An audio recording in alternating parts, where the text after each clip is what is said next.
All right, my friend, you ready to jump right in? Sure. All I'm a little right. nervous doing this, so You a little nervous? yeah, feels a It's, o- little nerve-wracking being on video. it's okay, bro. It's okay. Just you remember that I'm always here to save you, bro. Yeah, If yeah. you if you ever fall, I'm gonna let you do the most of the talking. I'll just nah, respond. bro. Nah, bro. Nah, I'm just bro. It's kidding. I'm got to just be kidding. an I'm just open conversation between both of kidding. us, I know. I know. for sure. All right. let me introduce you real quick. Mhm. Hello, everyone. Welcome into episode number 24 of Subeg's Garden. In my Kobe episode, in my Kobe year. In 2024. That's crazy, huh? Episode 24 of Subeg's Garden. I have a very special guest for you guys today. I'm just going to throw you right into it, Julian. I have a very Yo, special guest, my guy, Mr. Julian Lobo, yes, sir. Macro How we Hard. doing? How are we doing today? How you, Tonight? yes, how you doing, bro? I'm doing good. My day off. Came to talk a little bit about video games and the what we're excited for in this 2024 Kobe year. Super glad to be on here. By the way, thanks. Uh, bro, I'm glad to just have you on, man. For every guest that I have on the garden, I give them a chance for an optional question. So take it or leave it. You taking it? I'll take it. Okay, for sure. So the optional question is if you could be the CEO of one of the big three, aka Nintendo, Microsoft, or PlayStation, which one would you pick, and what would you do in that role? See, my first instinct is to choose Nintendo Mm-hmm. because I want to make a Nintendo console that's like up to par with like Sony and Xbox. Mm-hmm. That's like my first initial reaction. But thinking about it, I would choose Sony because I really want a new like PS Vita handheld device because Mm. I grew up playing like after my Game Boy, I grew up playing with my PSP and my PS Vita. That was like 80% of my gameplay time, like on those two devices. Mm-hmm. And I'm just sad that Sony never like they kind of gave up on the whole handheld space, right? Mm-hmm. Like Yeah. they basically like they said fuck it, let Nintendo like fucking run shit. Like Mm-hmm. damn, they were like the only competition for like really cool high def games for like a mobile device. Mm-hmm. And I just want to see that come back. I would have to pick Sony. So you would pick Sony, and the first thing you would do is make another handheld. Yes, another handheld. I don't know. Maybe I'll copy Nintendo, make like a PS5 with a detachable like handheld, Mm. or maybe make like a really good separate handheld. Okay. Something. Okay. Like I a need Steam that. Deck type. Yeah, maybe like a Steam Deck. Yeah, that sounds because like yeah, the those Steam Decks are really like showing you could play PC games on like handheld, huh? Yeah, it's Just- I actually know like the power of the Steam Deck. It's around the power of like a PS4. So Oh, okay. so yeah. Interesting. So like any game that could really play on the PS4 can play on the Steam Deck. Nice. Yeah, you like save a lot of like energy. Like from what I know, it's like it runs at like a lower resolution because of the screen size. Mm-hmm. So that's how you're able to run PC games at like on a little handheld Yeah, device, yeah, right? it's running it at 720p, so it's kind of Yeah. like it could run like a lot of. It's actually a really capable little machine, to be honest. Yeah. Yeah. I hope Yeah. yeah, they could totally do it. And they could totally do it. I was thinking like maybe it would be really hard, but you know what? Most Steam Deck importantly though, people want it. Yeah, because it's like it's so casual and fun. You could play it anywhere. Like Mhm. playing in your bed is playing on your couch is comfortable, but playing in your bed covered up in the sheets, nothing beats that, right? Yeah, 100%. I have a Vita.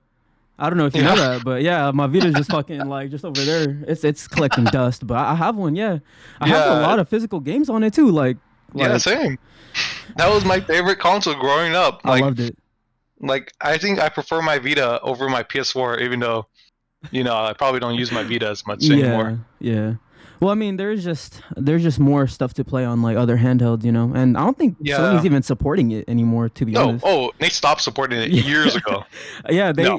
The reason why they stopped supporting it was because it got like breached. I think like Was it got it? like Was that? jailbroken. I thought they stopped supporting it because it was just the sales weren't there. It might have been a little bit of both. To be Maybe honest, probably a little bit both. Yeah. I was but thinking about actually hacking it recently because like yeah. there's a lot of like YouTube videos about how to hack your Vita, and you could basically play all the Vita games, and you could download a PSP like Adrenaline software on it and play all the PSP games. What the fuck? Yeah. That's So it's like insane. you could make your Vita like into like a Super Vita, Super PSP, and it's crazy that this little device still holds up. All Mhm. these years later, you just have Yeah. to like mod it, hack it, and Sony already gave up on the console, right? Yeah. They're not releasing anything new for it. Hmm. Like it's all homebrew community is like what's keeping this little thing alive. Yeah. That's a good pick. That's a good pick, Julian. Yeah, the Vita 2, that's what I would drop immediately if I was head of Sony. Yeah, and the ironic thing is they fucking killed life, bro. Vita literally means life. They fucking Yeah. killed life, bro. Like what the fuck? You know what? I don't know why they didn't, because the thing that killed the Vita Mhm. was like the memory cards, and they were so Oh, expensive. yeah. That was like the catch. That was like the Yeah. gotcha moment that PlayStation kind of threw out there. Yeah, it was like, oh, like here's a PS Vita.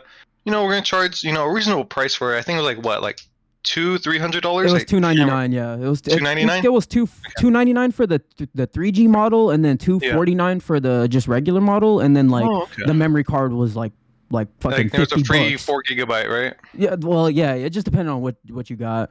Yeah, but Mhm. what's it called? Yeah, it was like a proprietary memory card, and that's what like held it back because like you had to pay Sony like fucking like Hella I think money. it was like $100 for 60 gigs, like Yeah. something crazy I like had the that, 16 right? gig. Do you remember which one you had? I had actually okay, so I did have a 16 gig, Uh-huh. but a couple years ago I bought someone 60 gig for like hella cheap. Ah. Used, but like again, it was like $100, right? Uh-huh. Brand new. But like I got his for like I think like half cost, like something like $50 or something like that. Damn, bro, But- you're set. That's just probably gonna just take care of it, and you'll be good. Yeah, pretty much. I mean, now Nate, thanks to the jailbreak, you can actually put in a conversion kit and put in micro SD cards into your Vita. Are you serious? Yes, I'm serious. Wow. You could go up to 128 gigs on your Vita now. Bro, you should just do it. Just fucking do it. I was thinking about doing it. I'm like, this is like, I think I'm gonna do it on the side when I need to buy like a whole new charging kit because like I wore out the charger for the Mhm. Vita, Yeah. But yeah, I need to do it because it's actually not that hard from the videos I've I'm seen. sure it's not. Like you just download, install, and do a few like system settings, and you're good. That's it. Bro, you And should I- just do it, dude. And I'm pretty I'll sure do it. you can just download any of the games on the PlayStation Store too, right? For free.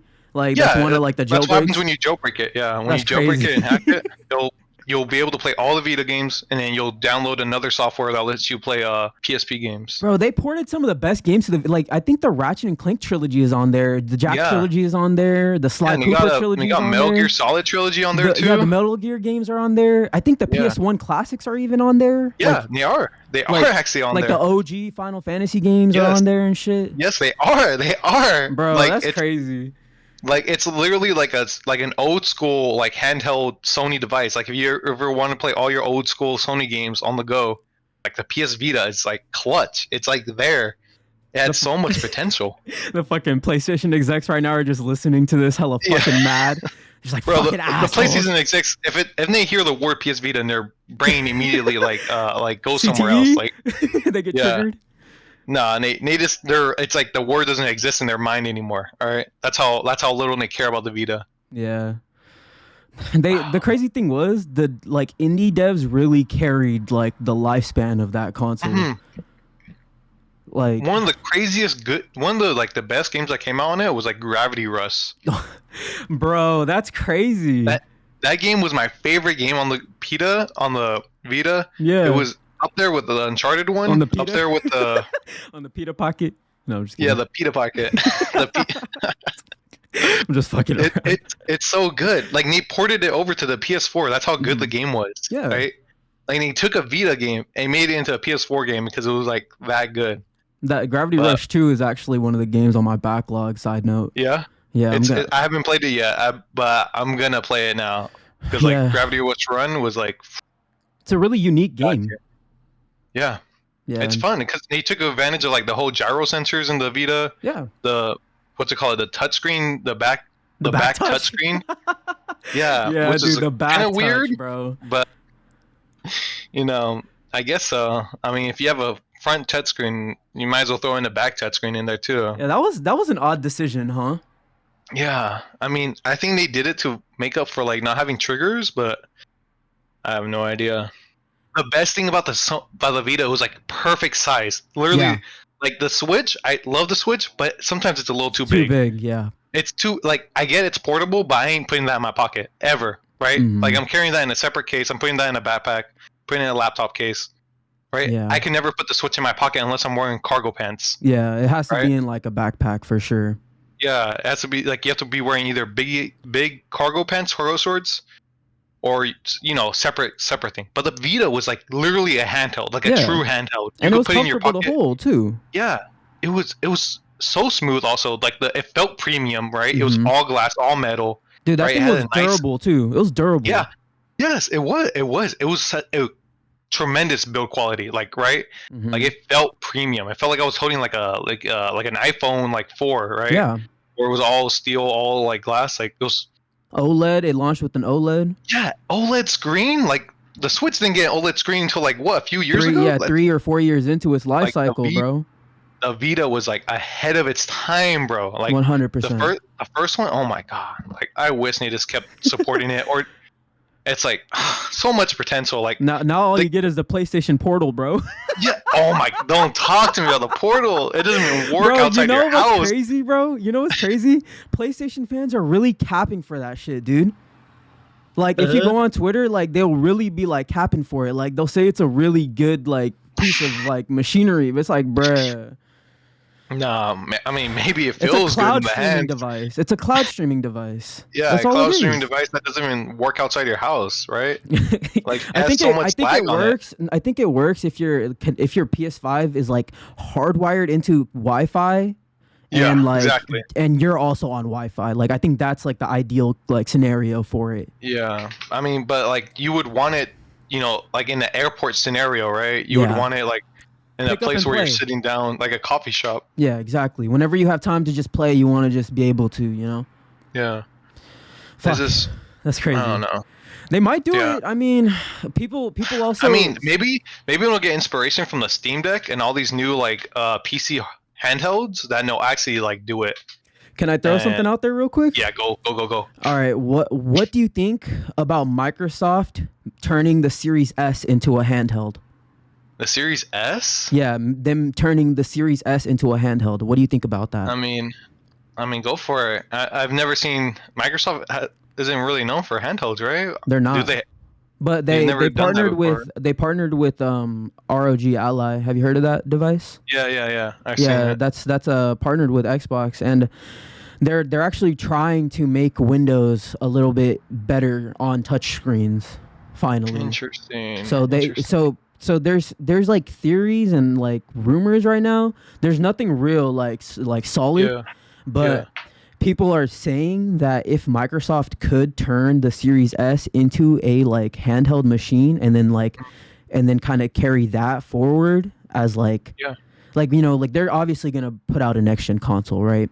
Yeah. So people are saying like in the next gen they can kind of like still support the Series S and X, but in a way that the Series S is a handheld, and like obviously the Series X is just out there.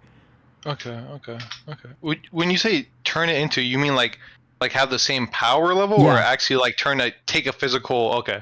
Yeah, it's like a handheld with the same like power, I guess you could say, as a Series S. Yeah. All right. Okay.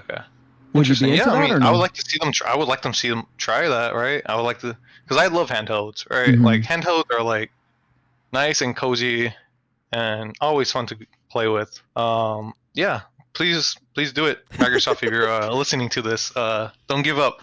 Yeah, don't give I would up. like to play. I like to play Halo on the go. That'd be One really hundred cool. percent. And think about it. Like I always say this to Quentin. Shout out to Quentin too. But I always say this to Quentin. The Series S is actually a really capable little machine. Yeah, it Like actually is. the amount of games that actually fucking run on it, like that are exclusive to this generation, is crazy. Yeah, and they're making it work. Yeah, They're making it work. they're making it work. And I read this thing where it's like, yeah, it is like a weaker machine, but that also keeps devs in check. Yeah, pretty much. Right. So it's Like kind you're of never gonna another like Crisis kind of game where it's just like poorly optimized, right? exactly. All right, let's wait, can I just throw out what who I would be the Yeah. CEO of real Yeah, quick? yeah, yeah, yeah. You go. Yeah, you go. I forgot. Okay.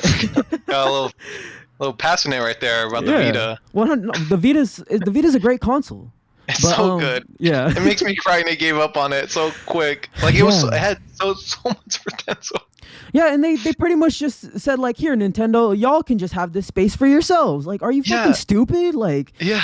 bro, Like it was so good. It was so good. Oh my god. It was so good. So okay, so that's funny because without a doubt, I would pick Nintendo. Nintendo, yeah. Okay. But that's What would you do? So the reason why I would pick Nintendo, honestly, is because they get away with anything.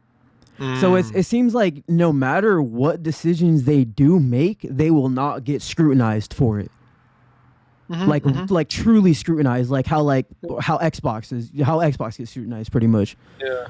And even PlayStation to an extent, but yeah. I mean, Nintendo fanboys are 100% dedicated. Like come on. Like I don't see anybody repping like Sony or Xbox merch out in real life, all right? But I do see people wearing Mario shirts, wearing Nintendo gear out in real life. Exactly. And literally, like, they're still making PS3 games right now, and no one cares. No one's saying anything. No? They're they're dead ass just making PS3 games right now, and it's like, yeah, like fucking eat it all up. But I mean, yeah, and they released what was that game, Pokemon Scarlet? Yeah, Scarlet and Violet. Right, like the game was like super like buggy, and people still bought it because it was a Pokemon game. Exactly. Like it was crazy. I'm like, damn, like they have can get no away with reason, murder, bro. They literally have can get no away with reason murder, to be bro. better. But yeah, but I also think that they, like, the developers they do have, you can tell like they really love it, you know? Yeah, Like, it's such a weird like dynamic. Like some projects get like you could tell there was love and passion put into this game, and then some other Nintendo products would be like, bro, what you guys spent like a week on this? What happened? Yeah. Like fucking what is 1-2 this? switch. You ever heard of that game? Yeah, yeah, it's like it feels like was this like a joke? Were you guys like is this like a social experiment seeing how how far you could push the consumers to like think like this is an actual game? Yeah. Like, but as the CEO of Nintendo, I would definitely try to give them stronger hardware to work with for sure.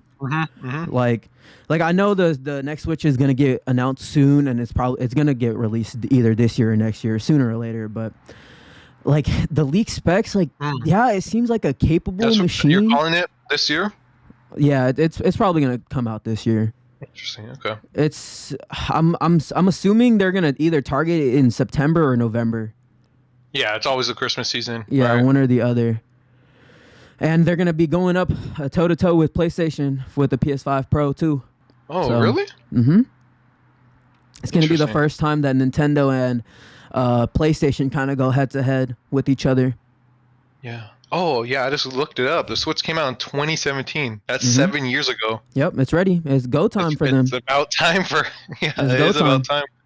Holy. Yeah, the leak specs are, it's on the GPU side. It's gonna be like somewhere on the lines of like a 3050, and that's like a laptop GPU. Okay, interesting.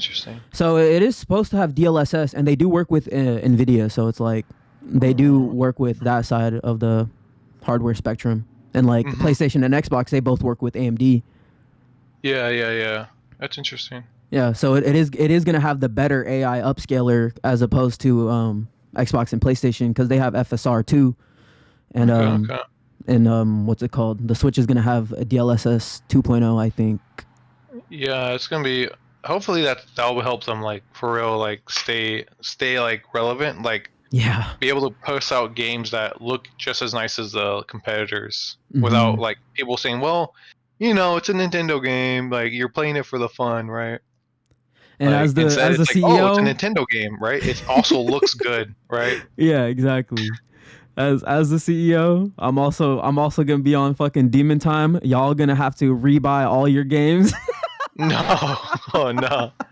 No, I'm just kidding. I wouldn't want to do that, but I feel like they're probably going to do that. You know what? Nintendo, it's like sometimes they are really, really generous and they'll let you reuse your game. Like the Wii let you play GameCube games on it. Yeah, Like sometimes they're really like and nice like that. Like the DS, they even had that GBA slot, like yeah, one of they the did. original ones.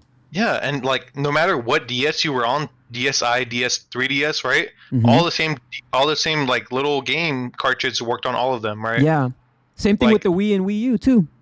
yeah, like even though like the DS, 3DS came out, 5, 7 years later than the DS, right? You could still play on both Hmm. systems. So it's just like Nintendo is not really like about that life of like screwing over when it comes to like re-releases, right? Like Yeah. they do support backwards compatibility pretty like on and off, right? It's not always there, but Hmm. it's sometimes they do it. Yeah, So and the rumors and like, well, it's pretty much said that it's gonna be more interstitial instead of like revolutionary. So it is gonna be more like a Switch 2 instead of like something okay, completely different.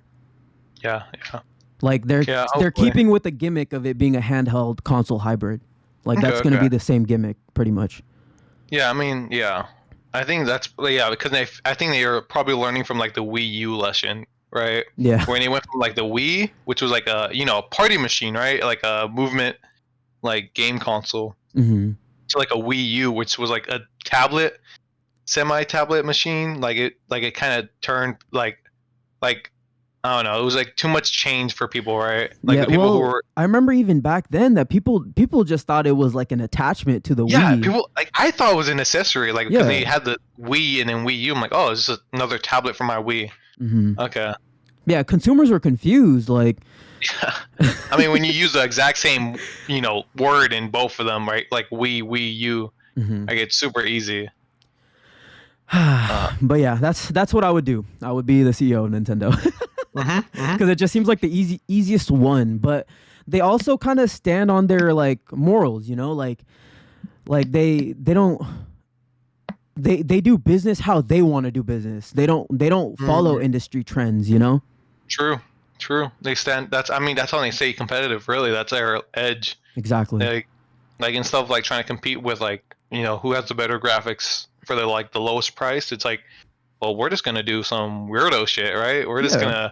We're gonna dance. We're gonna we're gonna put a little sensor in We're gonna our turn Mario console. into an elephant. Yeah, exactly. Right? We're gonna turn Like, Kirby into a car. yeah, basically. Yeah, this it's just wacky shit. Like Yeah, I mean that's what kind of adds to that Nintendo magic, though, right? exactly. Like, it's like you're actually you're playing to play, right? You're not like, oh, I'm getting this console because the graphics are like 15% like nicer, right? Hmm. Like it plays at a resolution one tier above the other ones.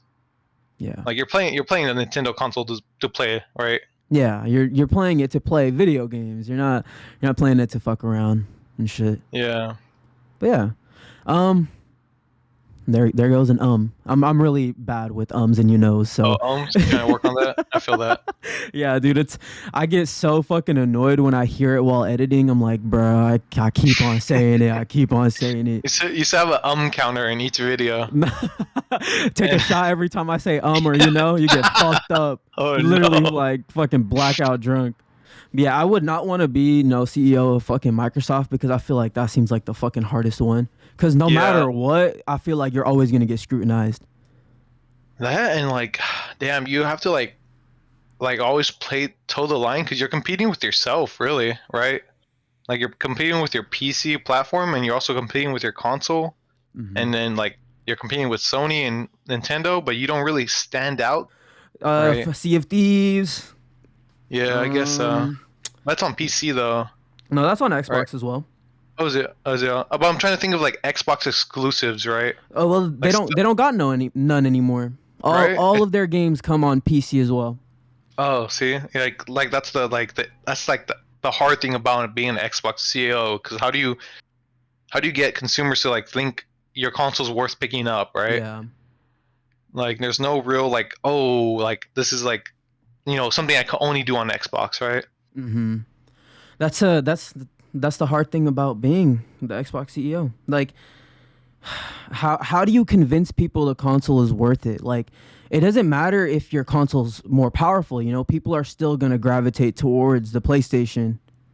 Right. So it's just kind of like, and it's crazy because I know people like personally that are like PlayStation fanboys. Yeah. Like the second I mention Xbox, like they shit on it. Like they don't even listen to what I have to say. They don't even Damn. care. Like literally once they hear the word Xbox, it's like trigger warning. Like boom, I'm gonna come after you. Like you're gay. You fucking suck for playing on Xbox. But it's like bro, like I love PlayStation just as much as you do. That's Like, crazy. yeah, That's bro. crazy, So actually. like that's what I'm saying. So it's like first You know what's hand so crazy though? It was like the reverse, like in during the the 360 360 gen. area. Yeah. Like back then, like Yeah. everyone had a 360, no one had a PS3, because like the PS3 was like $600 at that time, Mm-hmm. and the 360 was like what, like four? No, it was like 300, right? They told you the CEO of PlayStation at the time. He literally said to get another job to afford a PS3. So shout out to Real. them. Yeah, he said Shout that on the out to E3 him. stage. He said that on the E3 stage, bro. Bro. Yo, imagine a CEO saying that shit right now. Can you Imagine imagine that a Xbox CEO saying that, dude. That'd be Bro, crazy. people would be Dude. fucking pitchforks and They were knives at the they were Microsoft flexing building. hard back in the day. They were flexing hard. Yeah, because that's what PlayStation does. Once they get the top spot, they let go. They just like Mhm. they just let loose and just start coasting. It's like that's Yeah. not gonna like keep you in first place, you know? Yeah. I And mean, that it's because they got like so overhyped from the PS2 era, because that's when they dominated, right? exactly. Like PS2 was like the best-selling console before the Wii. Like, Yeah, but if you ask motherfuckers what they played on the PS2, they would say like GTA or something. yeah, Like GTA, and it's just like, damn. like I mean, like if you ask me, yeah. like I love like one of my favorite games is Ratchet, you know? I But mean, it's- for the PS2 era, it's probably for me Jack and Daxter. So Yeah, you're those on the games were- Naughty Dog side, huh? Yeah, those games were actually like really good for that era. Like, damn, Mhm. they pushed it. They They pushed did. that console. Yeah. Same thing with like the Metal Gear series on there. Like, damn, Oh, yeah, the Metal Gear. I actually never played I'm a the big Metal Metal Gear Gear. fan. I So never played them. I never played them. in case anyone is like wondering why I keep on bringing Metal Gear. Oh, that's good, bro. You like Metal Gear, huh? Yes, sir. Oh, well, okay. So we'll get into that. Let's. We're still literally on the fucking intro question, and we're going. Yeah, on for we 30 are. minutes. I didn't even fucking explain this, but shout out to Quentin. He was my first guest on the Garden. He Shout was out, actually Quinn. the funniest thing is he was remote too, like how me and you're doing it over Discord. Yeah. Yeah, Okay, his was okay. over Discord too, so it's kind of like almost Interesting. full circle. And I guess you could say, all the guests that I've had up to this point has brought me to you, Julian. How do you Let's feel go. about that? It's an honor. Yeah, sick, bro. I hope- I'm having a good I hope time to right see. now, I man. hope to come back Oh yeah, for as a later, recurring guest star. You know, the Oh, side yeah. character. sure. Ain't no side characters, bro. We all just characters, man. We all just characters, bro. You just in the garden right now, bro. The Guardian, the chill. Yeah. So what I wanted to say was, Quentin connected us, right? Yeah. But from there, I feel like we're kind of like kindred in a sense, you know, like Mhm. we both find the love of video games. Like we don't just look at video games as just something like just to do, I guess you could say. Right. Mm-hmm. Like you see them as like worlds, like to explore. Yeah, definitely. It's like it's really its own, like, it's a revolutionary like form of media, really. Exactly. Like, when you consume art, you're kind of looking and digesting and analyzing. Same thing with like movies and TV shows, you're looking and you're digesting, you're analyzing, you're not really engaging, right? Like video games is one of those few mediums of like those art mediums where it's like the game only works when you're engaging with it, right? The media only works when you're engaging with it. And it's like kind of what makes it so revolutionary in a way. I don't want to sound like I don't want to sound like I'm blowing my own horn, but No, you're good, bro. I'm in there, bro. It truly is like a revolutionary way of doing storytelling, because instead of reading a book, right, you're playing the book, right? Yeah. You're engaging with the book, you're having like your own ending with the book, right? You're constantly changing the story. Exactly. That you just proved my point, bro. We're fucking kindred spirits in a way.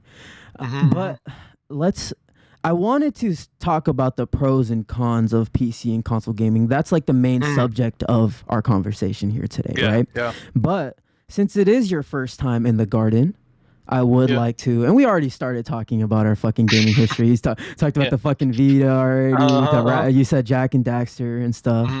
Yeah, let's get a little glimpse at your gaming history. How I started.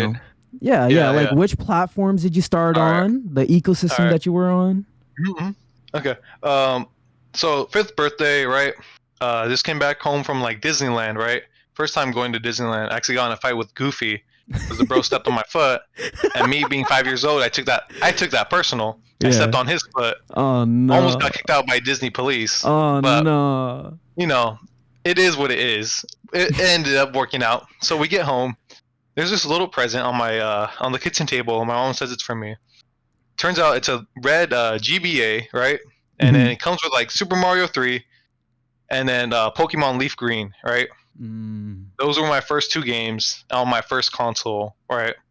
The GBA, huh? Yeah, the red GBA. Well, the flip? Did it have the flip? Yeah, it was the fold one. Yeah. You know what's crazy? People like the old heads. They say the people that had the GBAs growing up were privileged. I think at the time, how much did it cost? No, it's not because of that. It's because that was the first one that had like a backlight. Oh, was it? Oh, I think so. I think you're right, actually, because I think you're right. Motherfuckers that had the Game Boys before, they had like 20 attachments on that shit, bro. Yeah, they had a whole contraption going on over there. They couldn't even play that shit at night without like a light on, really. Yeah. So they had to like buy like a little attachment light for it, so they could play it like under their fucking blankets, like when they're supposed to be sleeping and shit.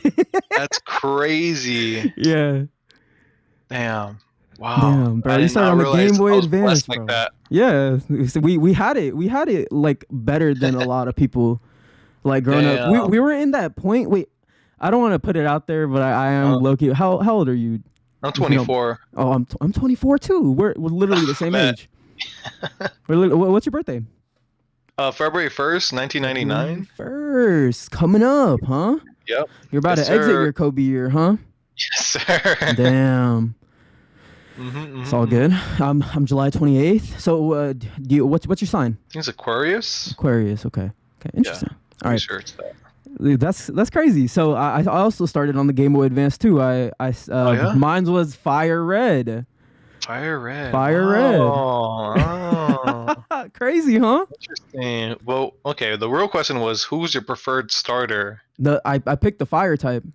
Oh, okay, interesting. I always picked the Fire type until I got to a certain point, but. Right. After like replaying it like a couple of times, right? You'd experiment with each one. Exactly, but that wasn't the one with Blaziken, right? With Torchic? That was... No, this is like, I think the first or second gen. That was a remake of the first one. Yeah, the remake, that's exactly what it was. It was a remake of the Pokemon Yellow, I think. That was the one with Pikachu on the cover.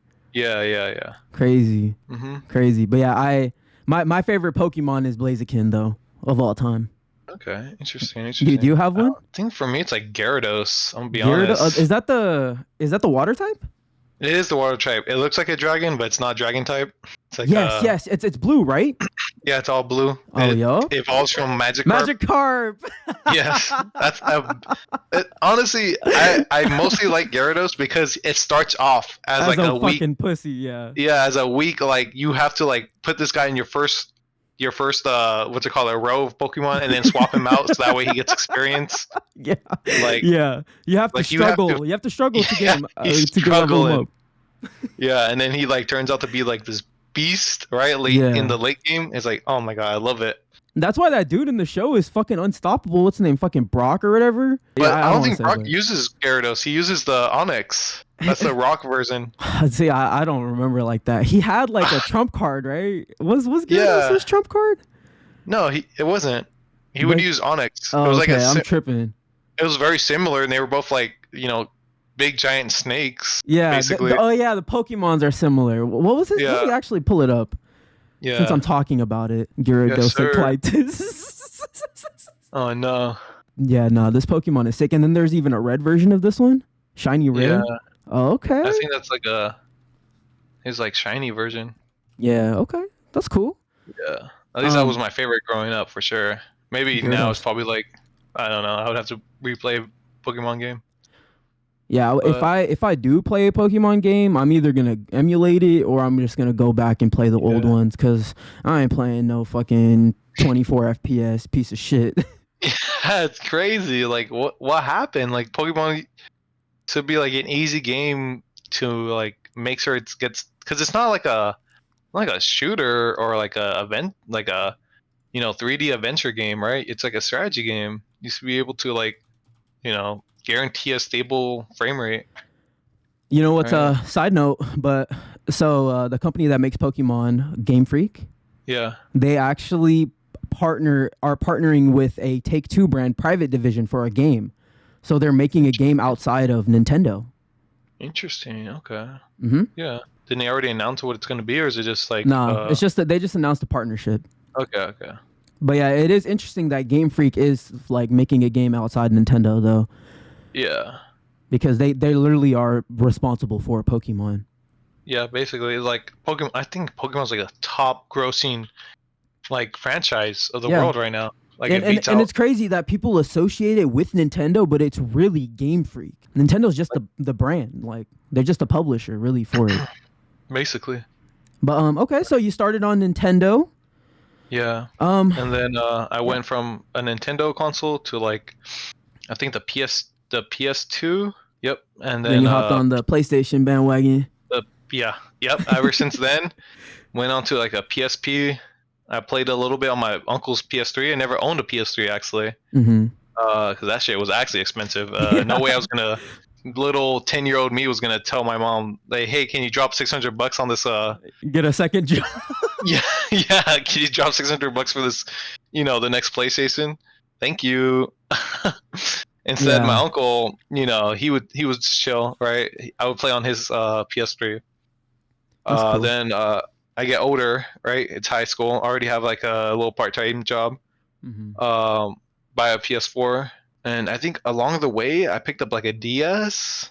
But yeah, that was pretty much. I've been ever since my Game Boy. I've been like hard Sony, and then right now, I just switched over to like an Xbox Series X and a piece, and I just got a PC like during college. So So the last PlayStation console you had was a PS4. yeah, I still don't have a PS5. So when the next gen consoles came out, you said I want to try Xbox finally. Well, when I got maybe you could phrase it like that, but I'm gonna give out the real reason why I got an Xbox is because all the PS5s were sold out, right? And they were all being scalped, Yeah, right? they're Like, I'm gonna be charging hon- like fucking $800 for fucking Yeah, $400 exactly. hardware. Exactly. Like Xbox was like the ridiculous. only one that was like, okay, I could sometimes get this in stores, but also the scalpers aren't selling these for like stupid prices, during COVID. Yeah, And my PC, like I don't overclock your PC because I fried my GPU. So that was a big No. reason why. So I normally wouldn't have gotten a next gen console, but I had to get one because it was COVID. You're inside all day to do something. Yeah. So I got Xbox because like my PC, I fried it overclocking it, right? Mm-hmm. And I'm not gonna. And also, all the GPUs were being scalped like crazy during COVID. Mm-hmm. So yeah, that's why I ended up with my Xbox. And you know what? Shout out to the Xbox because it's actually a really good console. Shout out to whoever designed that shit because damn, I love switching between multiple games at the same time. Yeah, quick Without resume. that, Yeah, that's actually clutch. That's actually like a good feature. Yeah. That makes me want to play it more than my PC sometimes. Yeah, it's just a quality of life on there. Yeah, like But Nate got the console experience like down to the wire. Like I can't complain. yeah, that's the funny thing about it is that's why I say it's funny when people shit on it so much, because it's when the people are actually in the ecosystem, they enjoy it. They tend to like it. Like the people that have Xboxes, they tend to like being on Xbox. Yeah, and then Game Pass, like if you get a Game Pass, like if you get an Xbox Series X, you should just get Game Pass because it's like for it's like the sure. next level experience, right? Like it goes hand in, like both of them make each other like really a good experience. It's like, you know, Netflix for video games, right? Yeah, they go hand in hand. You get a Xbox Series S or X, then you get Games Pass, and you're set pretty much. Without a doubt. And that's the that's the one thing that I wish people would see in Microsoft, is that like they are trying to break down that barrier for gaming. Like they really are. Like they're trying to make it as simple as possible for you. Like on PlayStation, when you're on there, you got to pick between 3 tiers of PlayStation Plus. Like you don't know what you can stream, you don't know what you can download. Like it's just so much going on, you know. But on Xbox, you go on Xbox, you buy one of the fucking Games Pass subscriptions, you can see what's on there.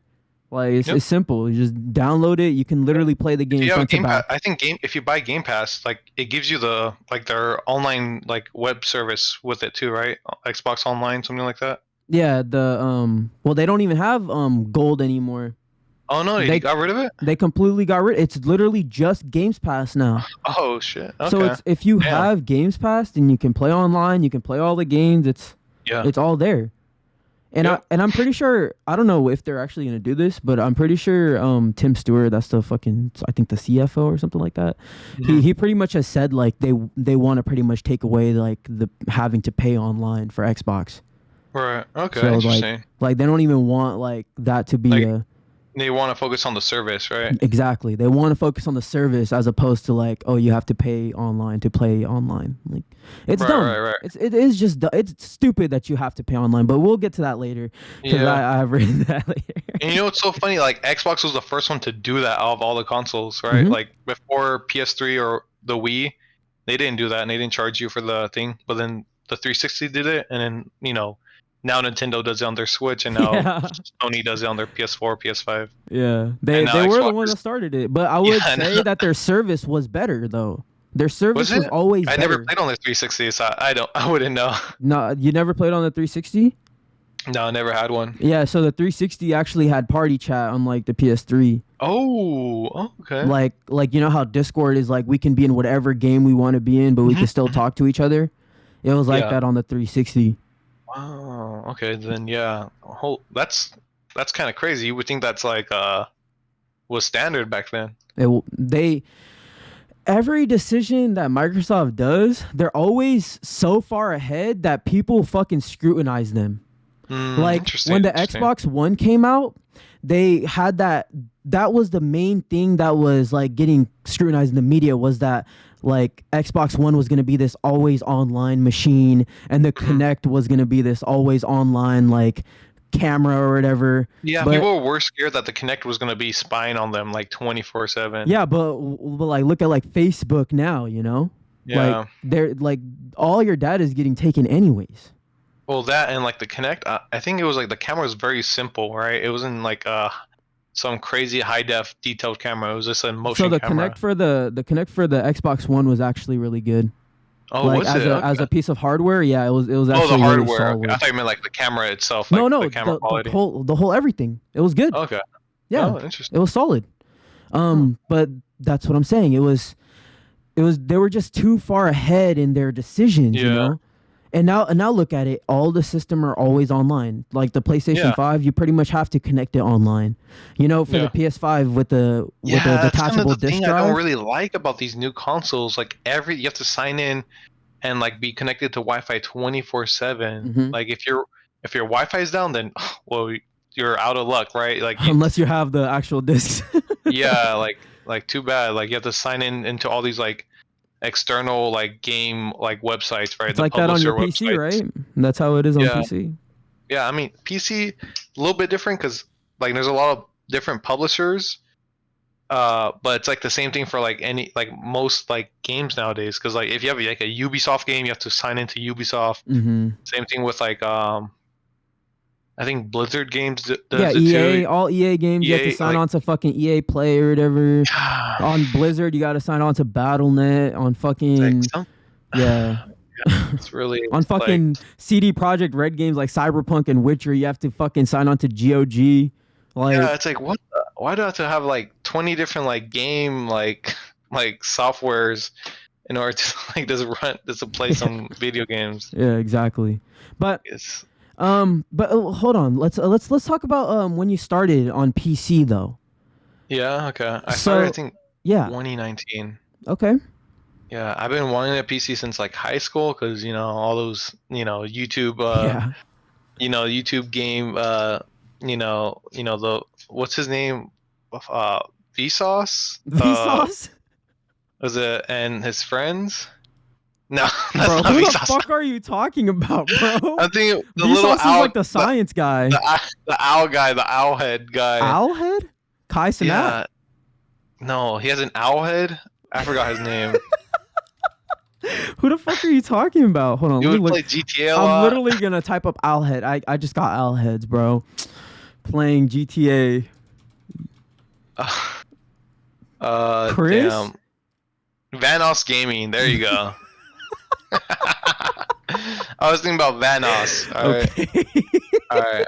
My bad. Yeah, Those no, you're good. all those YouTube channels I would watch in high school like Yeah. made PC gaming like look like crazy good, right? High There's like a bunch of FOV, so it's like you see fucking Yeah. everything. All their gameplay is hella Exactly. super realistic. Exactly. Yeah, I was like, what? You could do that? What? You could download these mods? What? Yeah. Like it was like the ultimate advertising for like why get a PC, right? Like download mods, play games that aren't available on your console. Don't pay you don't pay for like an online subscription, online game service, right? Mm-hmm. And like it was just like, wow, I'm gonna get a PC. And then in college, bought a used PC, and ever So since I'm you still bought on like it. one that was already built. Yeah, I brought like someone's old like gaming PC, and Do you I've been. remember the specs on that? It was like a Ryzen R 1700X, I think, something like that, and it was like Okay. a RTX 2080, Oh, okay. So it had 20. That's not bad. and the 2080 at the time was like pretty Really brand new. good. Like it was only Yeah. like 2 years old, I think, at the time. Like Mhm. it was still really new GPU, Mm-hmm. and that's the one I blew up on when I was overclocking it because I was. What game were you overclocking it for? You know what? I wasn't even. I think it was for like The Witcher 3.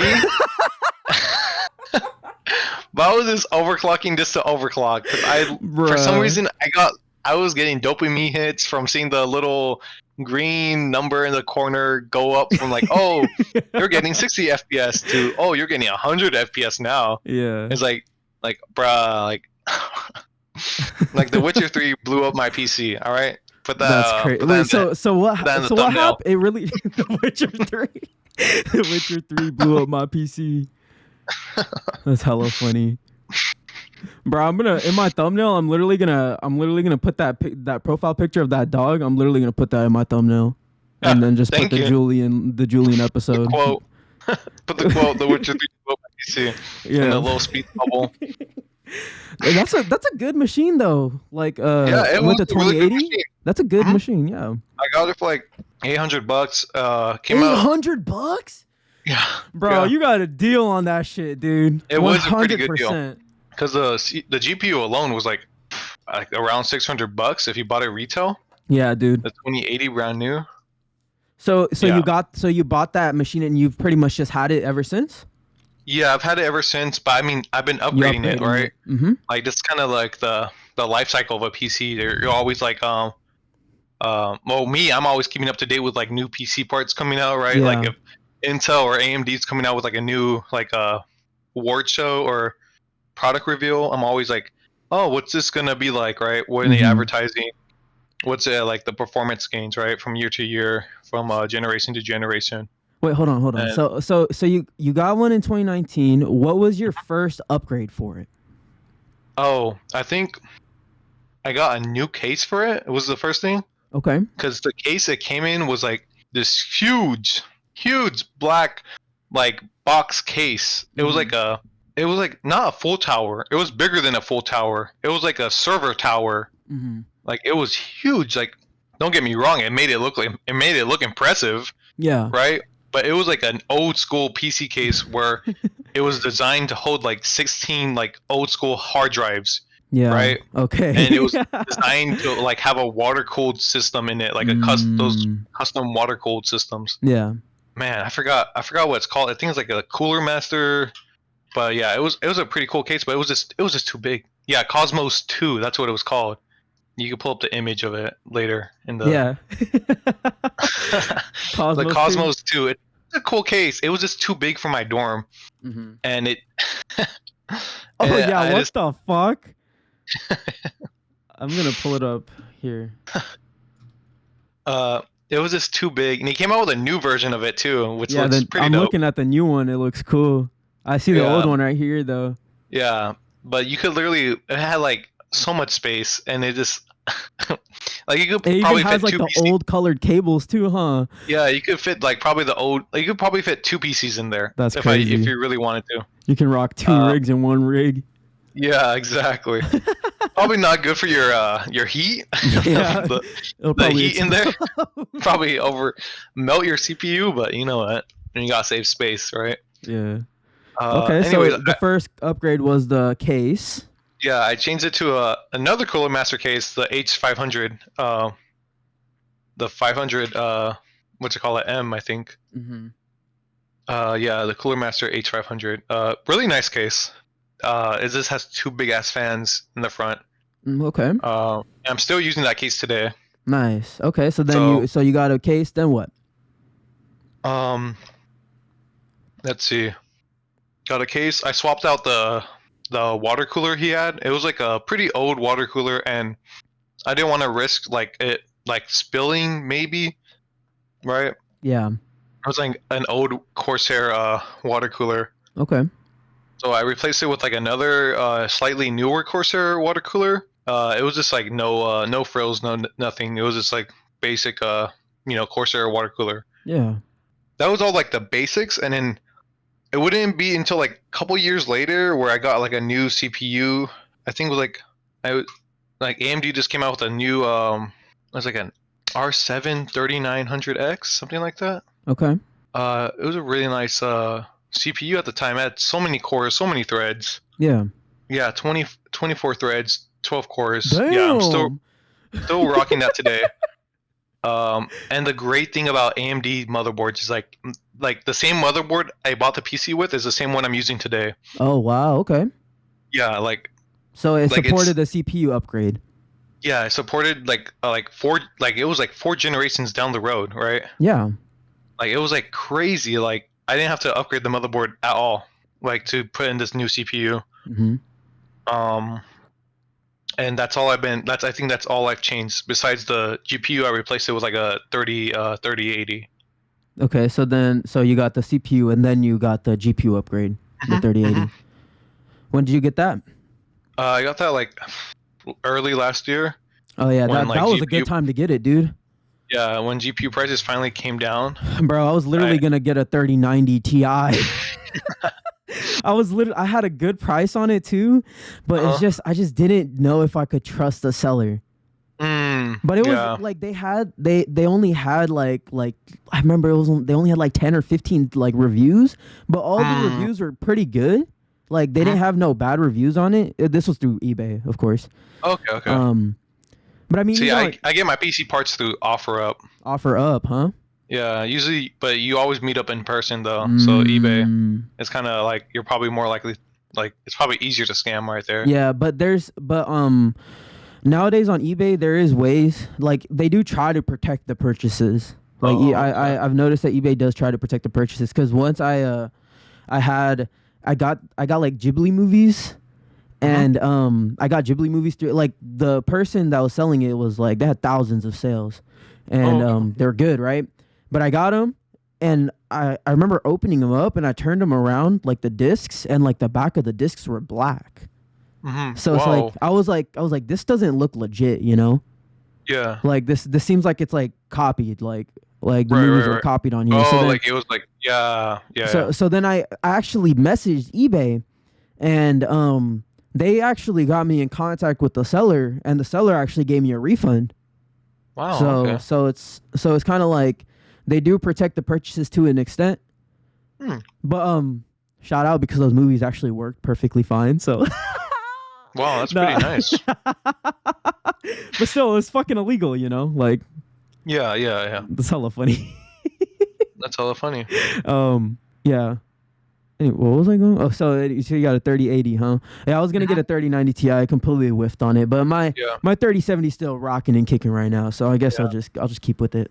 You know, it paid off. I just had to hold out throughout all of COVID, and a year after that, and Hmm. the You did GPU it. prices finally came down. You know, that Xbox kept me pushing through. That Xbox held you, huh? Yeah, it held me over. Bro, it did it. It did it. But Did its job. that's hella funny. Thank So God. the main segment of our show is the pros and cons of PC and console gaming. We've already pretty much been talking about it, but Mhm. let's just go through them. I have them segmented here. Let's start with the pros of gaming. Let's start with the pros of gaming on console first. Okay, okay. So what do you think the pros of gaming on console are? I mean, the obvious ones are like simplicity and like developer support, right? Yeah, Like it's like 100%. you don't need like to know you know what your display cable to get, or like what monitor is gonna best pair with your PC, right? Yeah. As opposed to a console. Like console, you just hook it up to a TV, right? That's it. Yeah. You don't have to worry about like, well, just like gonna get the max FPS to match my like average FPS on my PC. Is just like it's just plug it into a TV. Your console's not going more than 60 FPS, right? Hmm. Nowadays, now you go up to 120. Yeah, the But like, new consoles, yeah. yeah, but like for the like vast majority of console history was like Up the until the PS5, yeah, it was just right 60 was max. 60 was like the max, right? And it was gonna max the resolution was basically gonna be the same as like a TV. Mhm. Whatever the That's a standard pro. was at the time, like Yeah, pretty much, right? It was like that. That's like the benefit of it, right? Everything's standardized, right? Everything is everything's like gonna work because like it's tried and true. I think a benefit we don't really talk about consoles hmm is like also like the mentality that goes with that, like you're not really like when you play with a console, you're not thinking about, oh well, I could have like upgraded this part of my console to get this like yeah. this extra experience. Like, oh, I wish my PS4 had like a new GPU in it or something like that, right? You acknowledge like the PS4 is gonna play this game how it's gonna be meant to be played, right? It's like For better or like for you're worse. yeah, right. It's like you're going to a restaurant and you're accepting the food, and they're gonna like, all right, you're like, this restaurant is like a burger restaurant, right? You're gonna get burgers at it, right? You're not gonna go into there expecting like, oh well, I wish they really served me crab, or I wish they really had some good pasta options, right? Yeah. Like you know what you're getting, and you're not there's not like a wanting or a longing feeling for like wishing that it was like something else, right? Or that you could have done something else to change the experience, For right? Like yourself, you're yeah. just enjoying the game. You're just enjoying the game how it was, curated for, right? Because it's been Exactly. optimized for that console, Hmm. right? You're not thinking like, oh, if I was able to change this setting or this setting, and there's like some secret experience I could have, achieved. I agree. I agree. Hmm. It's like the ease of use. It's Hmm. you get a more optimized experience. You don't got to worry about if your fucking motherboard has Wi-Fi or Bluetooth to connect the Hmm. fucking controller. Yep. You don't gotta buy keyboard and mouse to fucking to have the lowest input latency. Yep. You don't gotta buy extra peripherals for it. Yep. It's You're not like doing those whole like price performance ratios of like, should I get this upgrade to this part and see if it's worth it, right? Like, so I get this level of RAM, so I get like the next tier, like so I get the TI version of this GPU, right? Is it gonna matter, right? Should I Instead of hold out for the next generation of yeah, GPUs? exactly, The 50 exactly. series. Consoles. Yeah, exactly. Consoles are like on a 7 to 10 year lifespan, right? Yeah. Like everyone already knows, like, okay, this is like if I buy this now when it comes out, right? It's gonna last me for the next 10 years or 7.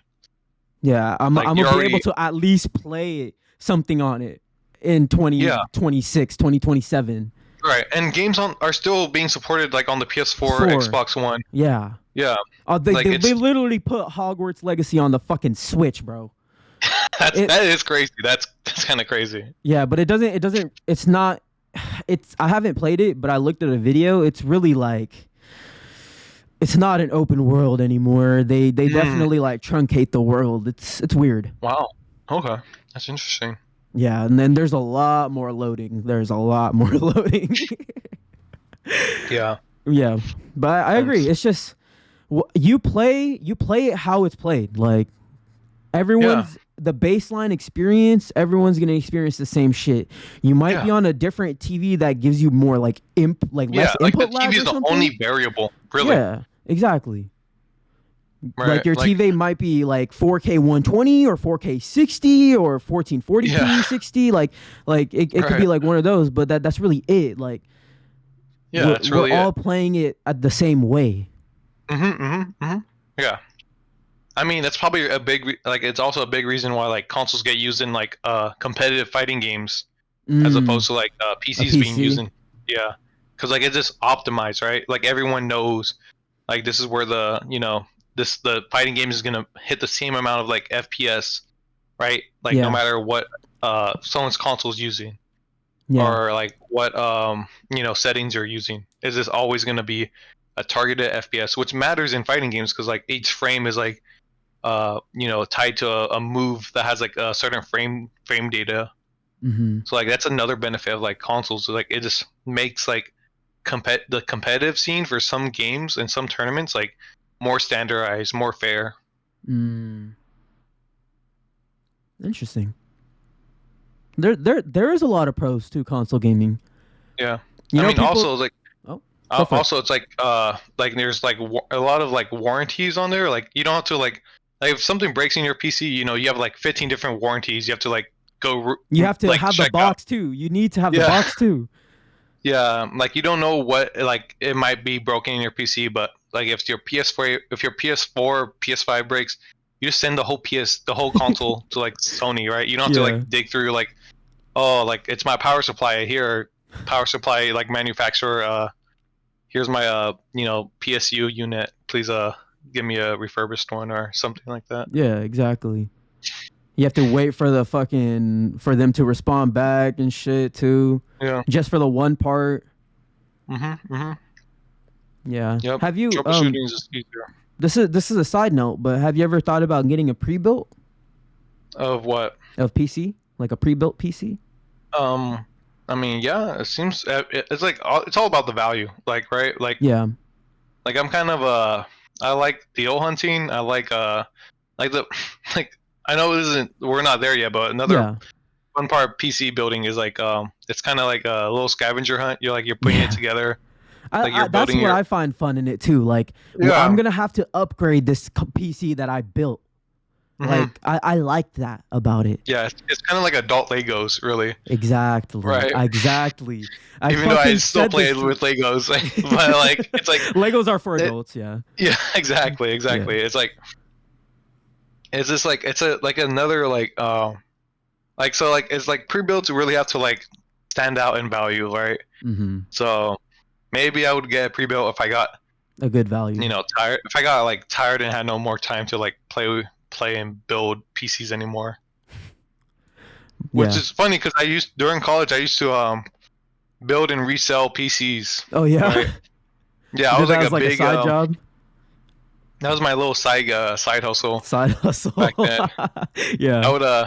I would meet people on OfferUp, buy like maybe I'll buy like a old GPU or an old CPU. Buy someone's like old pre-built, like upgrade it, sell it for like $100 profit.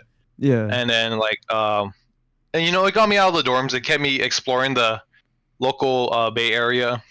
It was pretty nice seeing like different areas. So that was like probably a big reason why I'm still like like leaning towards like my PC, like really like with a like loving gaze and all that.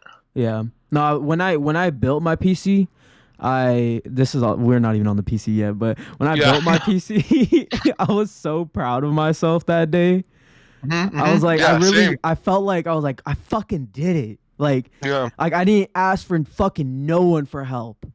Damn. I didn't ask for no one for help. Actually, no. I did ask for help to get Windows onto my PC, but Okay. other than that, I did it. I built it all myself. Mhm.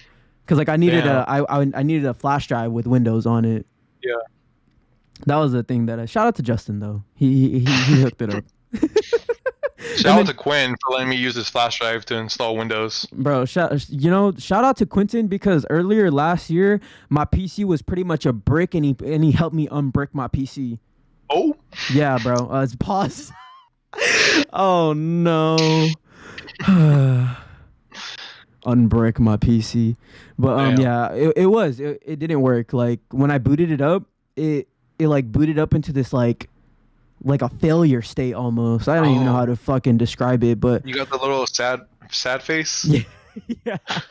Yes, and I pretty much had to completely wipe my SSDs, and I had to just I had to boot up my PC back into Windows 10 and then upgrade it to Windows 11. Damn. So it was and it took me literally like 24 hours. Oh my god. Yeah, bro. I was stressed. Good thing we're still on the pros of console, right? Yeah.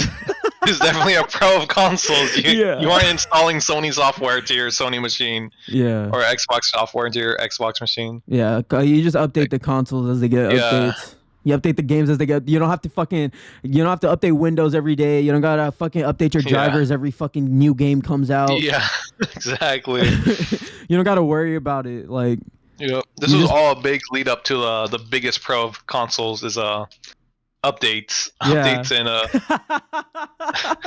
software updates and driver updates, dude. Exactly, the biggest pro of consoles. You don't have to do any of that shit. For real. You don't gotta do none of that shit, dude. No sir. Fuck.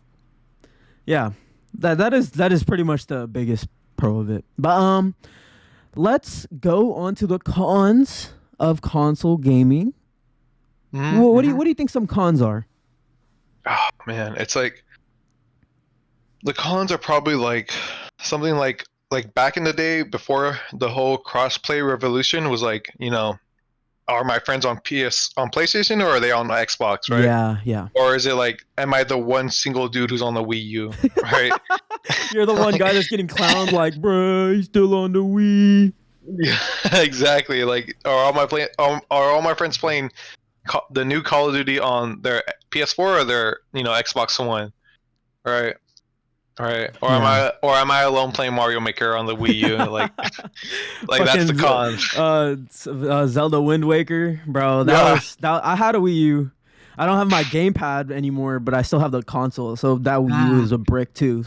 Unfortunately, that's crazy. It's just useless without the gamepad. Useless. Yeah, it's useless without the gamepad. That's crazy. Wow. Yeah, the gamepad was integral to that experience. Wow. I thought it was just like a controller. Nah, bro. Wow, that's crazy. It was nice though. It showed that Nintendo was kind of ahead of its time too, because they wanted you to take the games from the console to handheld in the Wii U with the tablet. Yeah. Because I remember I used to play Wind Waker just on the fucking tablet. Like I didn't even used to play it on my TV. Wow.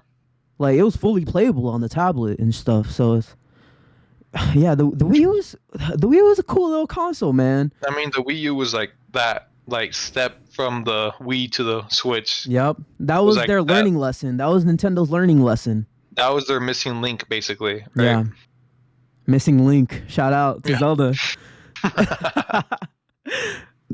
That's crazy. But yeah, that used to be a con of consoles. The whole like where are my friends playing? But now it's kind of like no longer really gonna be a con anymore. It's Especially the not. It's not anymore, like really. it's not even really anymore. Like it's gonna be less so of a con like as we go more and more cross-play I think games. starting next month, I think Discord's launching a Discord app on PlayStation. Wow. Okay. Yeah, Nice. so it's already on Xbox. Like it's super simple to join Discord like channels and shit. Yeah. Like, is But this like the cons, like the old school cons of consoles are kind of like starting to like fade away a little bit. mhm. Like though, like another con of consoles was like kind of like exclusives, which could be pro, but some people It's might be a depending on how con. you look at it. Yeah, because like oh, like I really want to play Zelda, but I only have like a PlayStation, right? Yeah, Or like I want to play Halo, but I'm only on like my Nintendo console, right? yeah. Like the experiences you don't get to have because like these games are kind of made to be like console sellers, right? Like Mhm. this is how like the company gets you to buy their specific console and stuff like the competitors, right? They make a really good game that everyone wants to play, Mhm. Exactly. which might be a pro because then it kind of incentivizes those companies to make really really good games, Yeah. right? It incentivizes them to push the capabilities of the hardware. Yeah, like it's like one of those like kind of like gray areas, really. Yeah. How about you? Any obvious Cons? cons? Yeah, Yeah. I would say the main cons are you're kind of beholden to the platform holder. So like Mm. how I explain that is like yeah, it's unfortunate that you're like on PlayStation you're kind of like you're either stuck buying on the PlayStation store and you're stuck on that cuz you can't even buy like you can't even buy like PlayStation games like digitally through websites anymore. Oh, really? Yeah, so they completely took that off like as a feature. So it's Oh, like I did not know yeah, that. they're actually getting sued in UK for that right now. Heck, Yeah. that's But crazy. earlier what I was going to say is that on the PS5, the new one, the Slim, Uh the huh. PS5 Slim, the one with the detachable disc drive, Yeah. you would need to be online to for the disc drive to actually like be registered like the first time. Like your Huh. console needs to be online for it to like register the disc drive when you like attach it, when you install it. Wow, that's I did not know that. Yeah, but I think that might be also like a law or something too. Huh. But Interesting. like a piracy law, like you need to have like a check or something. I don't know. Hmm. Yeah. Okay. I can see where you're talking about. Yeah. Yeah, but like I'm saying, like you're beholden to the platform holder, you know. Like on the Yeah. Switch, you have to fucking pay for the fucking Switch service, like Mhm. to play the backward compatible games on the like Yeah. the N64 games or on Yeah. the Or just play NES or online. whatever, or even just playing online. Like you have to pay for it on there, and the same thing with all of them right now. Actually, Hmm. at this You all point. have to play online. Like Hmm. that's another con. You have to, pay to play online, Hmm. right? Like Exactly. also, I think now you brought up backwards compatibility. That's also like it's sometimes a con. Sometimes Yeah. sometimes they have a like they actually support it, right? Exactly. Yeah. But PC, like you don't have to deal with that, right? The game you bought 10 years, like The Witcher 3 that you bought, like, when it first came out, still working on your PC that you upgraded like 20 times or something. The funny thing is, the one company that is doing that is Xbox.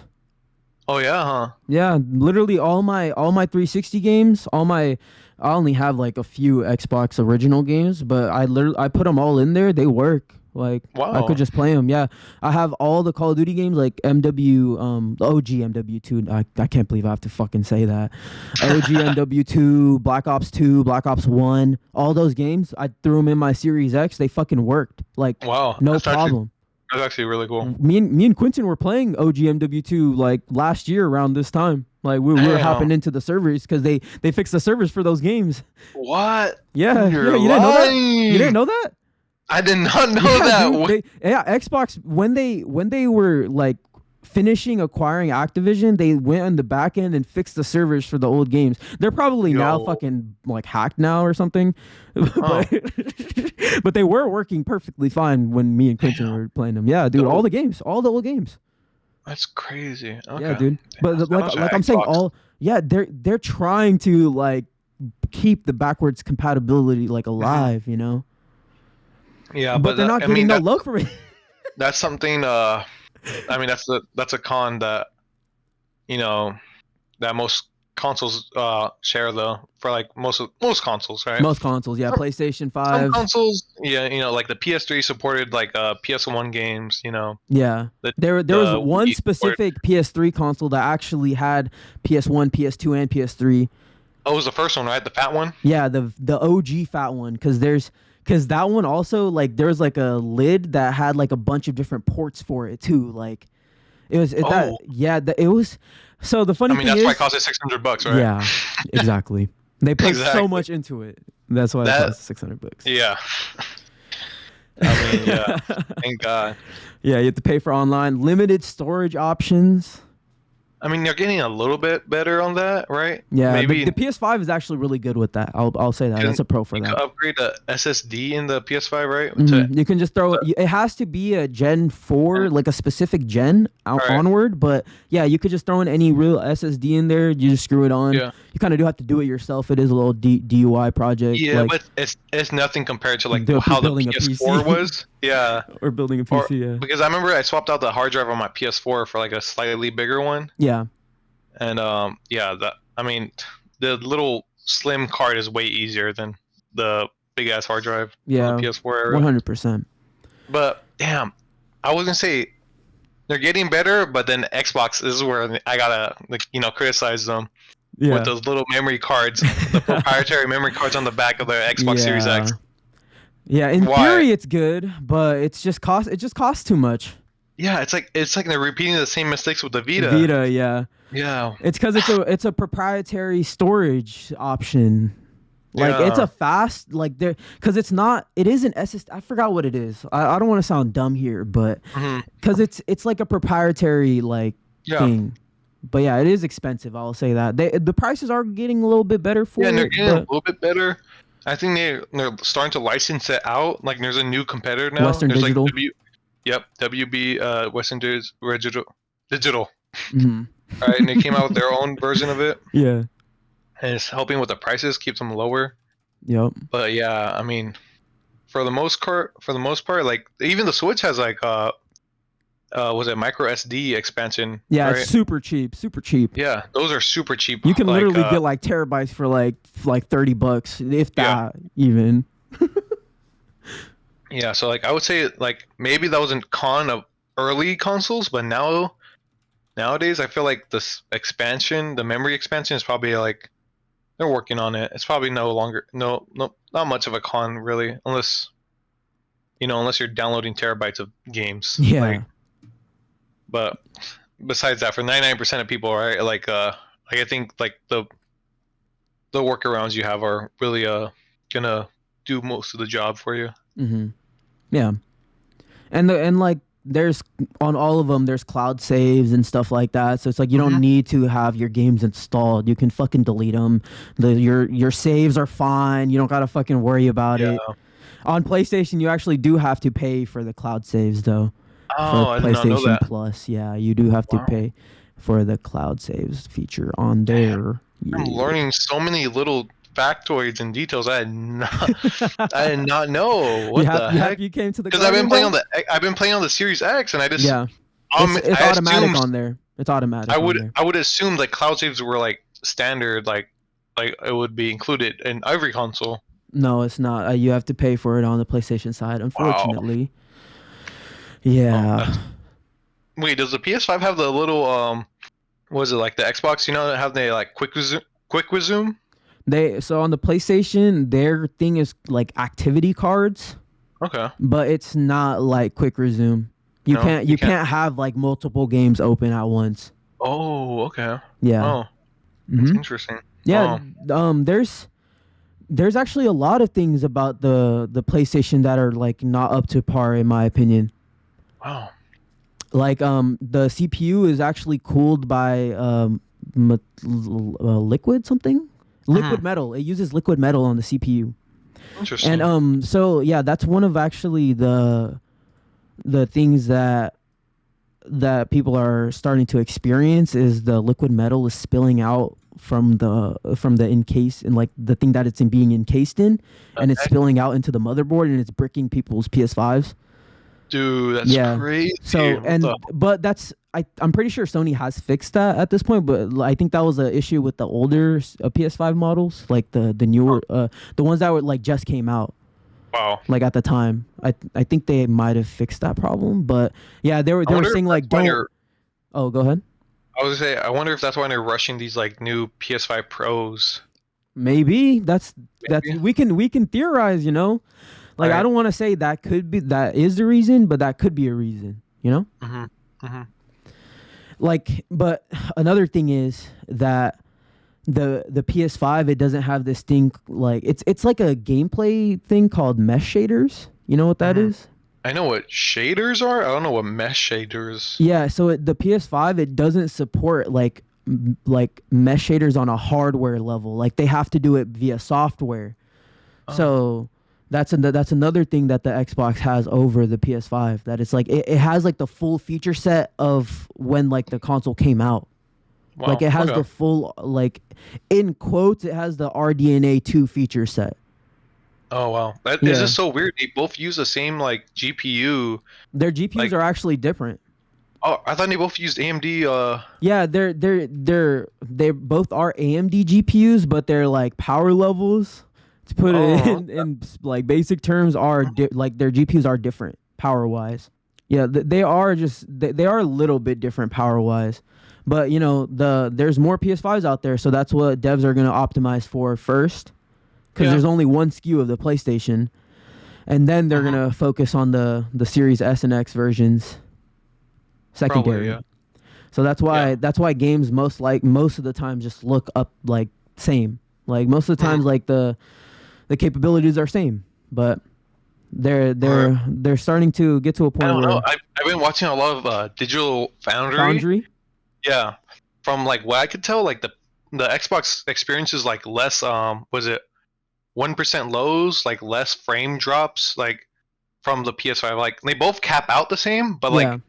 the overall experience is like you're gonna experience like in like intense moments. You're gonna experience like a significant less like stutter drop or something like that, right? Like that's Okay. what you get with the apparently the difference in the Xbox. Oh yeah, because the VRR threshold is also lower too. Do you know anything about the VRR? Variable refresh rate. Yeah. Right? So Yeah. the VRR in PS5 it maxes out at 48 frames. So it's like if the game drops below 48 frames, then it will start stuttering really bad. But in the Xbox, that threshold is lower, so it can go all the way up down to 40 frames, and it will still look smooth.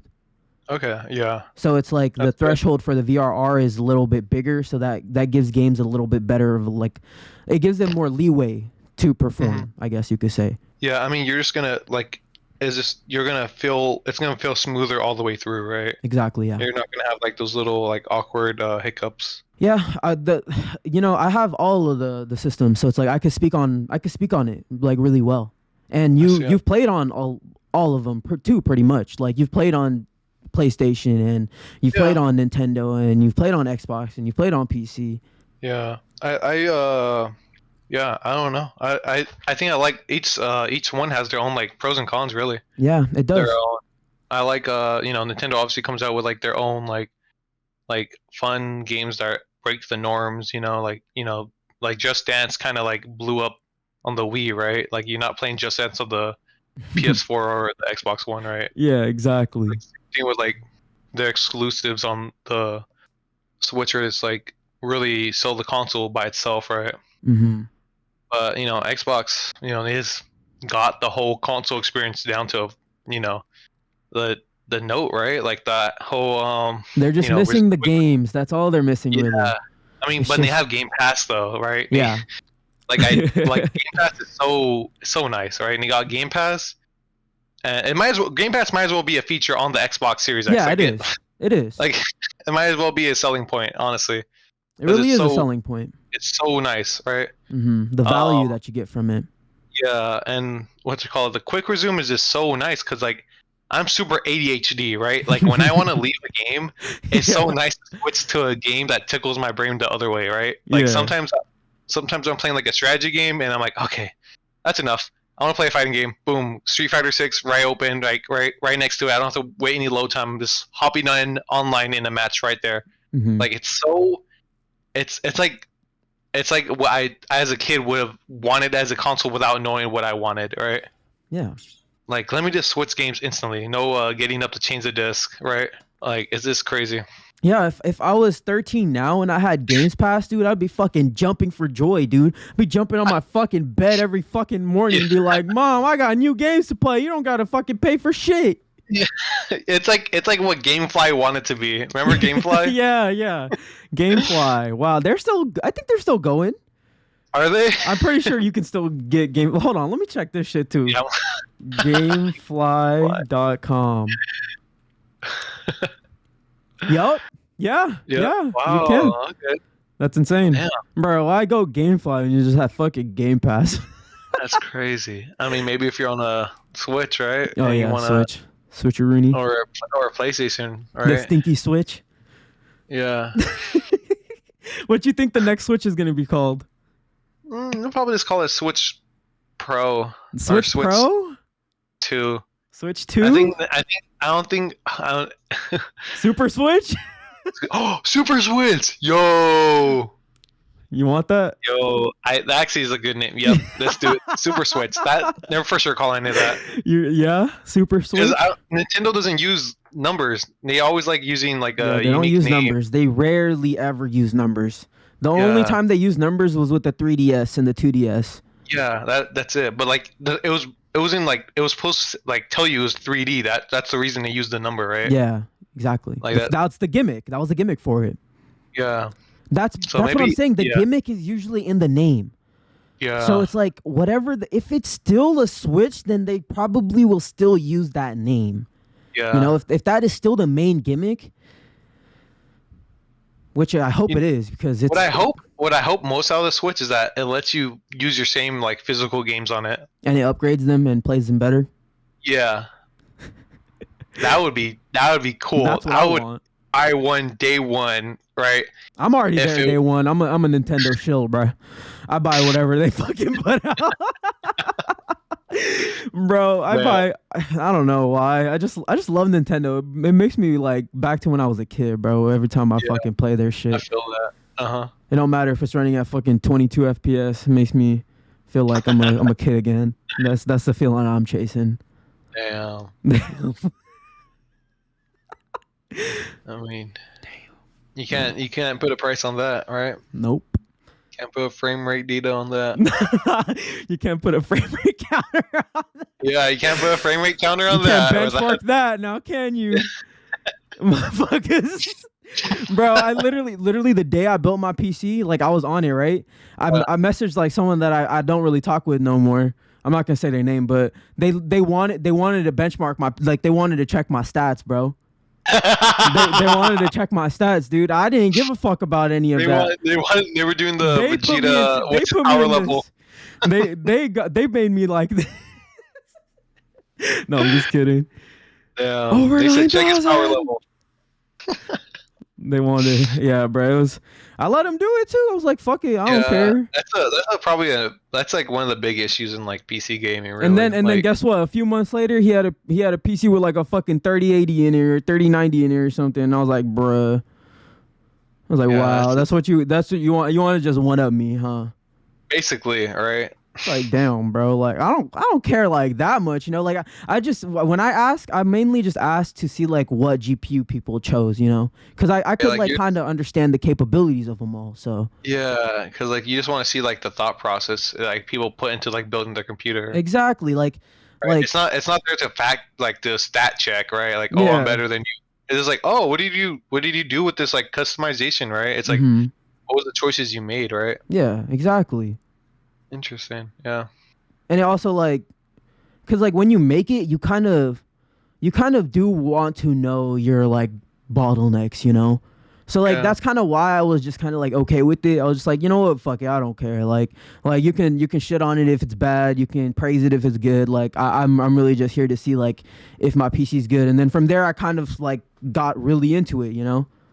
Yeah, like for me when I was building my PC, I kind of geared it towards like like strategy games. Like that's why I went for like the CPU I did, right? Mm. Like with a lot of threads and a lot of cores, because Yeah. like So it even could though that's render not and even stuff all the characters that are on yeah, all there, the like the thousands of little characters. CPUs, all the like the different like what's it called, little independent actions, and they're doing. Yeah. Uh, but like I know my PC is not going to be the greatest in like a shooter, right? Like Call of Duty or like Fortnite, right? Mm-hmm. Because like those games are going to favor fewer cores, but that run faster, Mm-hmm. right? Like, but like you build the PC for like what games you plan on playing, right? Yeah. Like, and I usually use my PC to play like games like Civilization or like City Skylines or like Frostpunk, right? Mm-hmm. Like I just like strategy games, and on the PC, like that's probably the best place for strategy games. Yeah, But I didn't have that thought process when I built my PC. oh no, My thought process was how can I build like the the highest mid tier fucking gaming slash performance workhorse PC that I could make. so the best performance to price ratio. That's what I was going for. Yep, I I feel really that. didn't care like if I could run games at 4K, 1440p or 1080p. I was literally going for like what I can get for the best price for the best performance. Like Oh, yeah, the best value basically. best value right? too, yeah. I'm a mid-tier king. Yes, sir. I'm a mid-tier king. I don't know. I like being in the mid-tier because like you get the best of all worlds, Like Mhm. we're already pretty much into the pros of PC gaming at this point. Is that where we're going? Yeah, Is that where we are right now? we're pretty much already in the pros of PC gaming. Okay. Well, our experiences are different because like you didn't buy a pre-built, like you kind of had to learn your build yourself too, and I have to obviously I built my shit, so it's like I had to learn it myself. So we Yeah. kind of don't have. It might be. What do you think? Is that a typical experience for most PC gamers? I think most people build their PCs. Yeah. Yeah. I think pre-builds are a way to get like console players into And PC. okay. Like, So I the think that's people that are really main- about it, like the people that actually want to get into it, most of the time just do the Yeah, like- or make their own builds.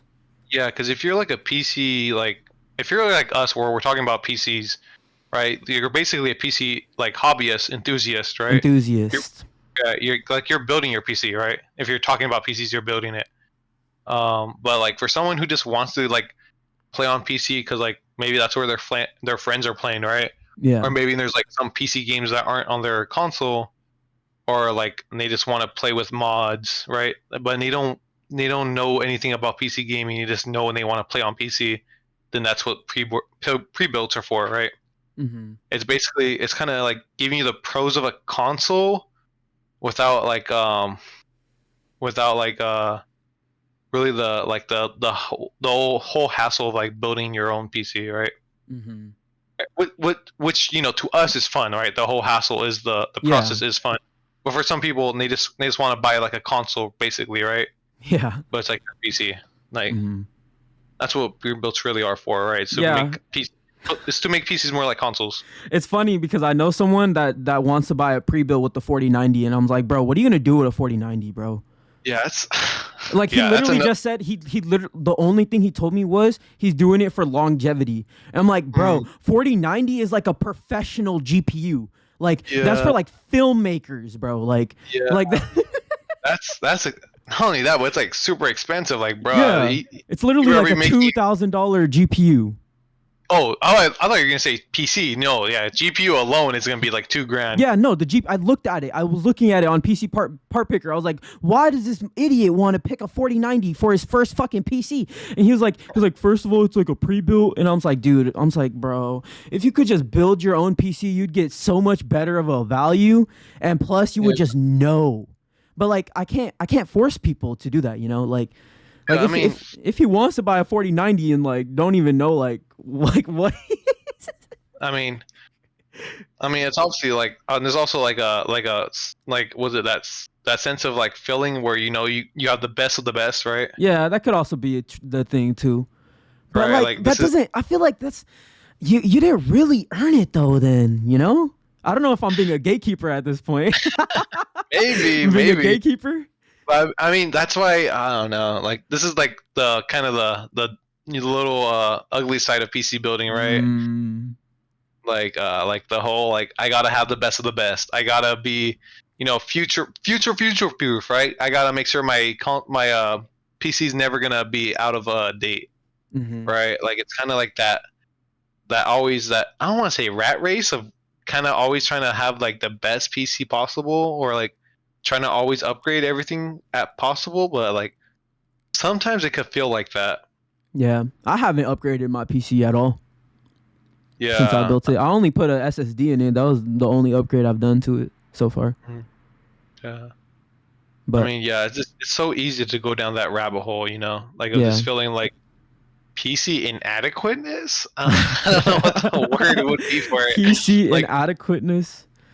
like, oh, my PC isn't that fast enough, right? Oh, my PC Yeah. isn't getting this frame counter score on this one specific game. It's like a weird. PC Oh, dysmorphia. yeah, PC body dysmorphia. That's so true. That's so true. Dude, funny. you hit it nail on the head right there. That's hella funny. We didn't even. We just been talking about that. That could be a pro or a con. Yeah. It's like that's why it's like a gray area. It's like there's one side of me that says like, yeah, this is like the fun part about being like into PC gaming is like the whole upgrade and like customizing and like constantly like keeping with the same system like for years on end. Mm-hmm. But also there's like a little bit dark side right there. Like you're always upgrading. You're always like trying to like it's like upgrading to the newest iPhone, like, right? Yeah. Like it's that same mentality of like I always have to have the best, right? Yeah. Like it applies here too. Like you gotta like there's like a balance you have to find, right? Like and that's kind of like the thing between that's the real like difference between consoles and PCs Mm-hmm. is like one is like this is it, right? You're Yeah. not there's no better like CPU you could put in your Switch to run games better, no better GPU, RAM, motherboard to swap for better performance. This You don't is want it. that though. You don't want No, that but, like- in a future Like world. like that's it, right? Like you're like most people aren't thinking like, damn, like if only I had like a Ryzen something 1800X on my Switch, or like a G or Nvidia something like you're just playing your your game on your console, right? Yeah, Like exactly. it's gonna be the same experience everyone else has, right? Like, and that's like the main difference, right? Like that whole like mentality of chasing. It's like chasing a high, really. Yeah. Like I don't. Yeah. Like there is like the sense of accomplishment of building it, but now there's like the sense of dread of like, when am I gonna upgrade it? Well, yeah, that too, yeah. Because Basically, it's gonna happen. I'm gonna eventually upgrade it. Mhm. Like it's always a weird like, do I wait 7 years like a console does to upgrade my GPU? Yeah. When Or do do I you just- bite the bullet? When do you? Yeah. When do you And take how the much? leap? And how much should I upgrade? Like should I upgrade also my CPU? So I also upgrade my RAM with it. So I swap out the motherboard, right? Yeah, and like, what do you even need to like? Are you gonna need to upgrade your RAM? Are you gonna need to upgrade your CPU? Like if you do get a better GPU, you know what I'm saying? Like, Yeah. like Especially since like right now, like there's a new generation of RAM today now. oh wow, really? Yeah, it's like DDR what, like, 6? DDR7? I think you're actually right. DDR6 RAM Is DDR6? I think that's the Yeah. RAM that's gonna be in the PS5 Pro.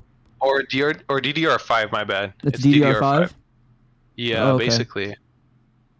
Yeah, it's just like So it's just faster, like- probably. it's just faster, and you need a new motherboard, like no matter what. Oh to, like, wow. support it. So it's like, yeah, sometimes like PC has a big like was it like a big generation leap forward, and you just have to upgrade everything, right? Yeah. Or you just buy old used PC parts, right? Mm-hmm.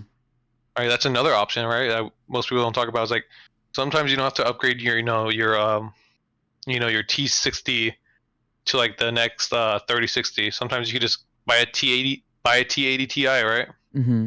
Yeah, exactly. Yeah, That's what I was thinking. I was just thinking of just getting like a 3080 or a 4070 Ti or something like that. Sometimes instead of buying the new generation, you just buy the top tier of the last generation, right? Mm-hmm. right? And you just like trying to max out like a certain PC era on your PC, right? Yeah. Like these are like maybe we're in 2024. Maybe I'm gonna try to get all the best PC parts from like 2020, right? Because they're Mm-hmm. all like used, they're all like on sale already, right? Like everyone's already moved on, but like they still perform good, right? Yeah. And that's like I think that's probably a healthier way of like PC building, right? Instead of always trying to keep up, you trying to like maximize the most out of your PC from like the era The it's from. generation, yeah, the generation that you Yeah, got. yeah, and it's Hmm. weird because like you know, because like it's not like simple like PS4, PS3, right? Where you just you know what year these things came out. It's kind of like you kind of have to know, right? Like oh like this PC supports this level of RAM from this era, and this is where my motherboard is from this era, and like Mm-hmm. like this is the best part from that era, right? In comparison, right? Yeah. Like it's a little bit of like a PC history you have to be looking up, right? Mm-hmm. You have to kind of know it inherently to know what you Yeah, need to upgrade. yeah. But I mean, if you're a hobbyist or enthusiast, right? Like you're that's what that's what you live for, right? Yep. Exactly. Exactly. Let's talk about the pros of it. Well, what do you think some pros are for PC gaming? I mean, it's the upgradability, like we talked about, right? Mm-hmm. Being able to swap out what you want for what you need, right? Like maybe I need another terabyte of storage, right? Well, I Yeah. don't have to like I could just add another terabyte, right? I could just buy another SSD, but swap out the current SSD for like a bigger one, right? Mm-hmm. Like it's just that upgradability is just so nice to have when you over the years, right? Yeah. Also, games are tend to be cheaper on PC, right? Yeah. Just a little I bit, I agree. right? I agree. Like usually Steam sells and the Epic Game Store, all these other like online PC game The sellers Epic all have Game to. Store deadass just gives you free games if you just Yeah, have it.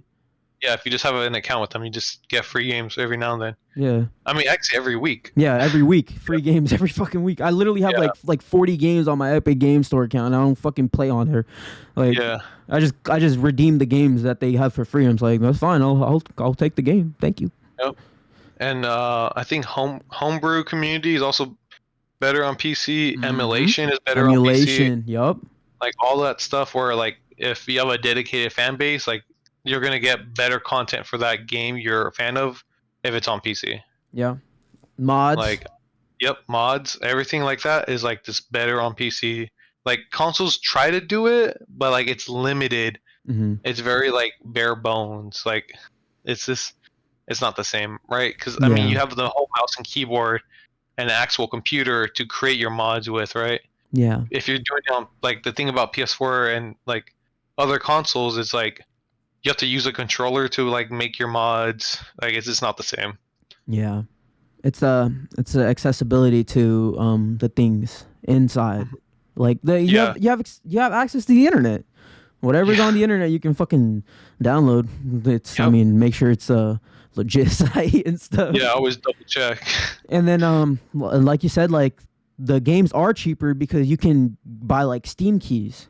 You know, Yep, you can buy like keys from these like G2A or like yeah. CD Green keys. Man Gaming or CD keys. Yeah, Like it's so clutch because like you just save like over time you just save hundreds of dollars, right? If yeah, you're buying like a new game once a month, right? Like you can save like $20 off a new game if it's like on CD keys or something like that. exactly. Like you don't have to wait like the 6 month period for it to go back on sale. Mm-hmm. That's what I was saying with the consoles. Like you're beholden to the platform holder. You know, Yeah, you're beholden to their sales on yeah, their pretty much. platforms. But on PC, Yeah, it's like if I want this game, what platforms is it on? Is it free on Epic Game Store right now? Can I get a code for it for like fucking $8? Is it on PC Games Pass? Like yep, there's so many different options you have for it. yeah. Basically, like you summarized it perfectly. That's pretty much it. Yep. Um, we've pretty much talked about the gray area and the cons, but do you have any more cons? Um, I don't know. I think we covered it with the whole like that whole chasing like the perfect PC, the Mm-hmm. always the best of the best PC. I think Feeling like another it one is always. Oh, go ahead. Oh, sorry. Another one I was came up right now is like settings optimization. Yeah. Like sometimes it's fun to mess with settings and get the best game experience for you, but sometimes you actually end up spending a lot of time on those settings, right? Mm-hmm. That you wouldn't spend on a console. Mm-hmm. It's that you might end up wasting your whole day perfecting a game, right, to max out the FPS while making it look as nice as possible, right? Yep. It takes you out of the experience. Yeah. And then because like even I still have the same issue. I was playing Overwatch the other day. It was running perfectly fine, like 120 like capped. And then Yeah. like sometimes it would just like the frames would drop like hard, like 30, 40 frames like for like 2 seconds. Like what is going on? Like and then it would go straight back to the 120. So it's like Yeah. and then I had to go back into the settings and then change it up a little bit, you know? Yeah, like man, it's like it's great. The versatility is great, but sometimes you miss the forest for the trees, right? Yeah. Like instead of like playing the actual game, you just end up sitting right there in your chair messing with settings Yeah. like for hours on end. You know, Mm-hmm. trying to get that FPS counter as high as possible while Yep. making the game look as nice as possible.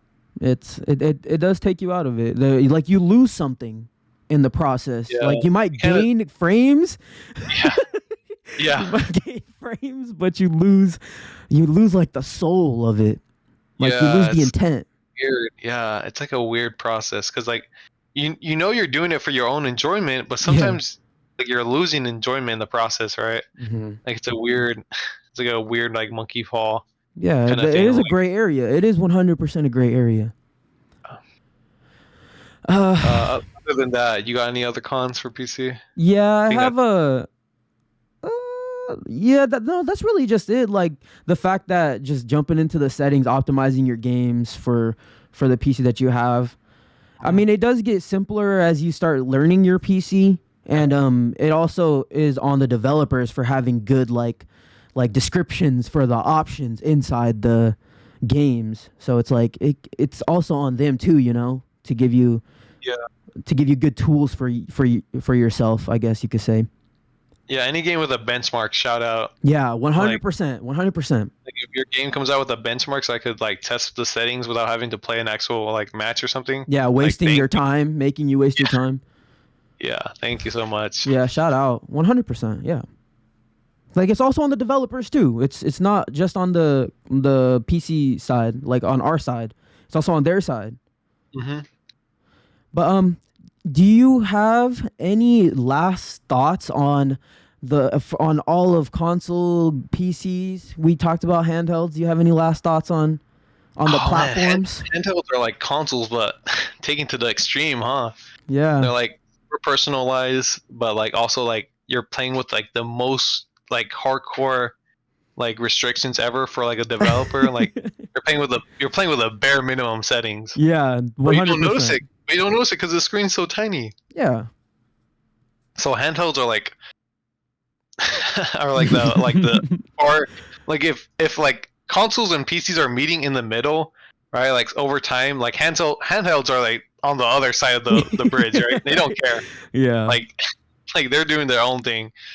But yeah, I mean, I think the bridge between like PCs and consoles are just getting so kind of smaller, really, Mhm. over the They over the are. years. They We're are. having crossplay, we're having more like I think I was playing Hogwarts Legacy on my Xbox Series X, Yeah. and there's like two performance, and there are like two gameplay settings you could choose. You could choose performance or like visual fidelity, Mhm.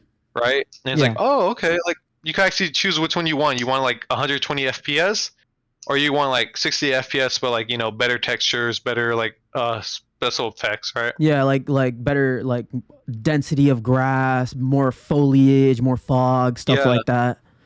yeah, and that's like I think that's a good middle ground, honestly, Yeah. to have, because like that's honestly what you're aiming for, right? Like Yeah. when you're doing your PC settings, right? You're just like, oh, I just want like like I'm a a performance FPS player, right?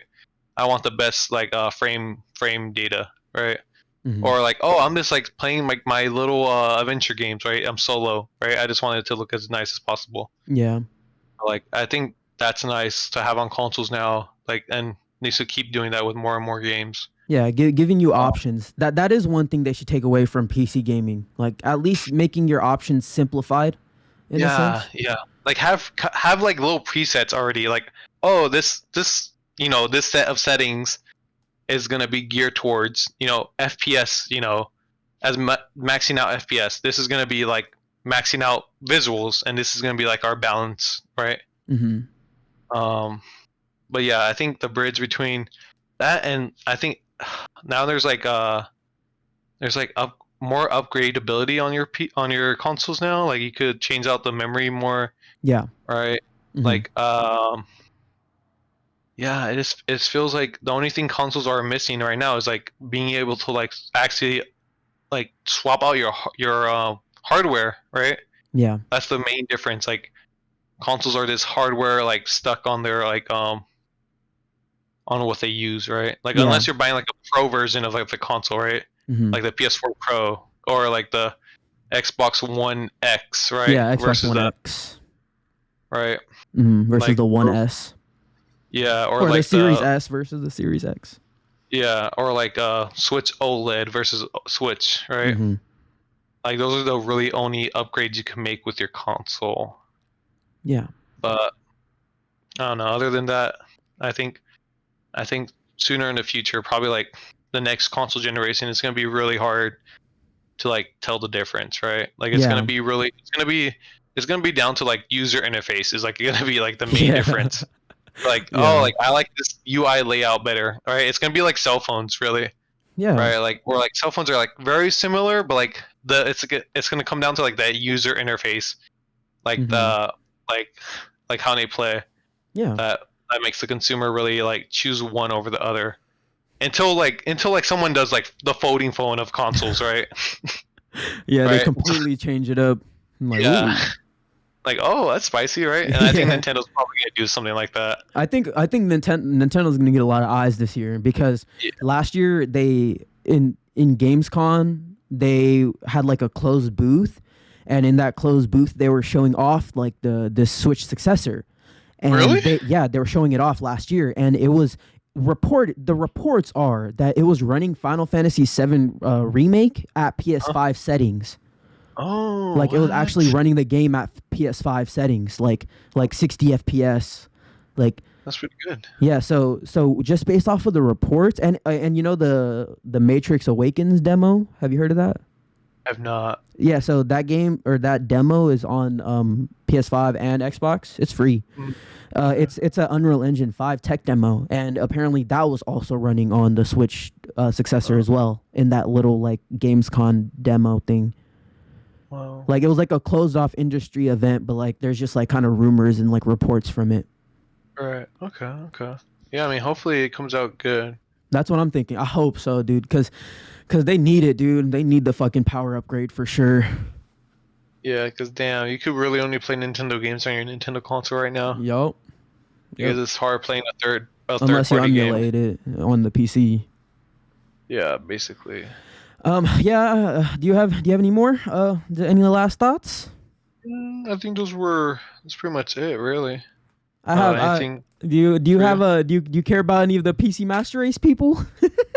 That shit was cringy in 2015 era, and it's still cringy today. Like it is because there's pros and cons to everything, obviously. Yeah. Yeah. Another thing I just hate on the PlayStation side specifically is that, like, I know a lot of people love PlayStation, but the numbers show that PlayStation gamers do not support PlayStation games. Oh, so, really? Yeah, the numbers show that they don't support the games, and like the exclusives. Yeah. Really? Wow. Yeah. Interesting, huh? They might have the most consoles that are out there, like fucking 50 million PS5s or whatever, but like the most of the people that are like coming to PS5 are just existing PS4 players. Yeah, of course, yeah. And most of those players just fucking play Fortnite, COD, or 2K or FIFA. Like those are the main played games on the PlayStation. Yeah. Minecraft and Roblox as well. Mm-hmm. So it's just Like I just have pet peeves. I have pet peeves with all of them, honestly. But now I'm just Right. getting with pet peeves. I should stop. Yeah, I already said the Xbox's end goal being the Series S should be a handheld. I think that should be their end goal with that console. Interesting. Because if they could do that, then they can like kind of like what is that expression? Have their cake and eat it too? Is that the Yeah. expression? Yeah, I think that is the expression, right? Yeah. I feel like that'd be like a great like end goal for that specific console. Like it would expand the lifespan for that like support for the Series S if they could do that, I feel.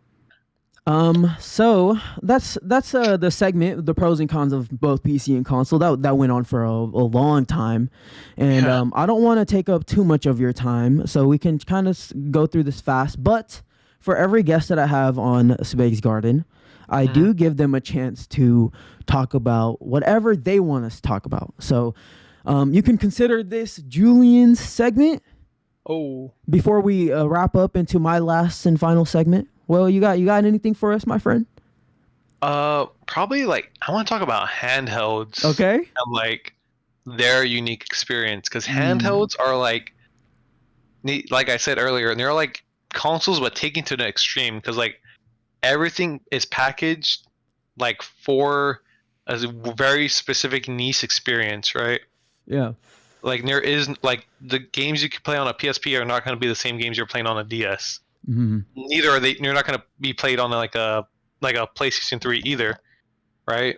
Unless it's like a really good port or something. But yeah. it's like a weird like here this is a console that can only play very specific games with a very specific like layout, and you're only going to use this screen actually, right? You're not using your TV screen. Like Yeah. everything is packaged, right? This is a whole like everything is packaged into this one thing. Yeah.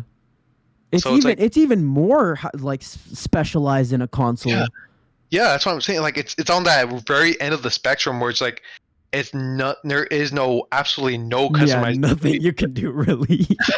No, like it like where console like You can't add multiple triggers to your PS Vita. You're stuck with those fucking just those one two those L1 and L2 or whatever. exactly you can't swap out like your controller for like a third party one. You can't swap out your controller for like a new pro controller or something like Yeah. that. Like it is The what it thumbsticks is. are what you got, like the little nubs on the Yeah. Vita or like the fucking When they little wear sliding out, they disc. wear out. Yeah, the little sliding disc on the 3DS. Yeah, it's like I think Or handhelds. these little fucking shitty ass little fucking Joy-Cons. Yeah, the Joy-Con drift. The little shitty ass little thumbsticks, bro. They feel like PS Vita thumbsticks, honestly, to me. Mm. They low key feel like PS Vita thumbsticks. I mean, at least the Vita had those little grooves in them, right? Oh The little yeah, cuts yeah. in them that made them give it a little bit more grip. And the Vita's just a smaller device, so of Yeah, course it would have smaller thumbsticks, but the fucking Switch yeah. isn't a smaller device, so Mm. anyways. No, but yeah, I really like handhelds and like their history Mhm. because they made like video games in like a different like they took it in a really different direction, right? Yeah. Like a very more personalized experience, and it's like an on the go experience, right? Like you're playing your like growing up, I played more games like in a car than I did in my house. Oh wow. Like I have more hours clocked in my like the backseat of a car than I do like on a couch, right? Like Hmm. there's something about like playing games on the go, like killing time in that those down times of like life where you're just kind of waiting for things to happen. Well, now you don't have to wait around. You could just have a handheld and like experience have a new experience while you're waiting in line for something, right? Hmm. Or while you're like waiting in a car trip, right? Like is this Exactly. Yeah. it's such a I think it's really an underappreciated part, and I think like obviously the things that hold back handheld is like you can only make games for like the handheld, right? Yeah. It Right. is creating with limits. Like Yeah. that is what handheld is you're creating with a real like specialized limit. Yeah, that's like that's the pro and the con. Like it's niche, but also it's niche, right? Hmm. like like the games you're playing on your handheld aren't gonna feel great playing on the console.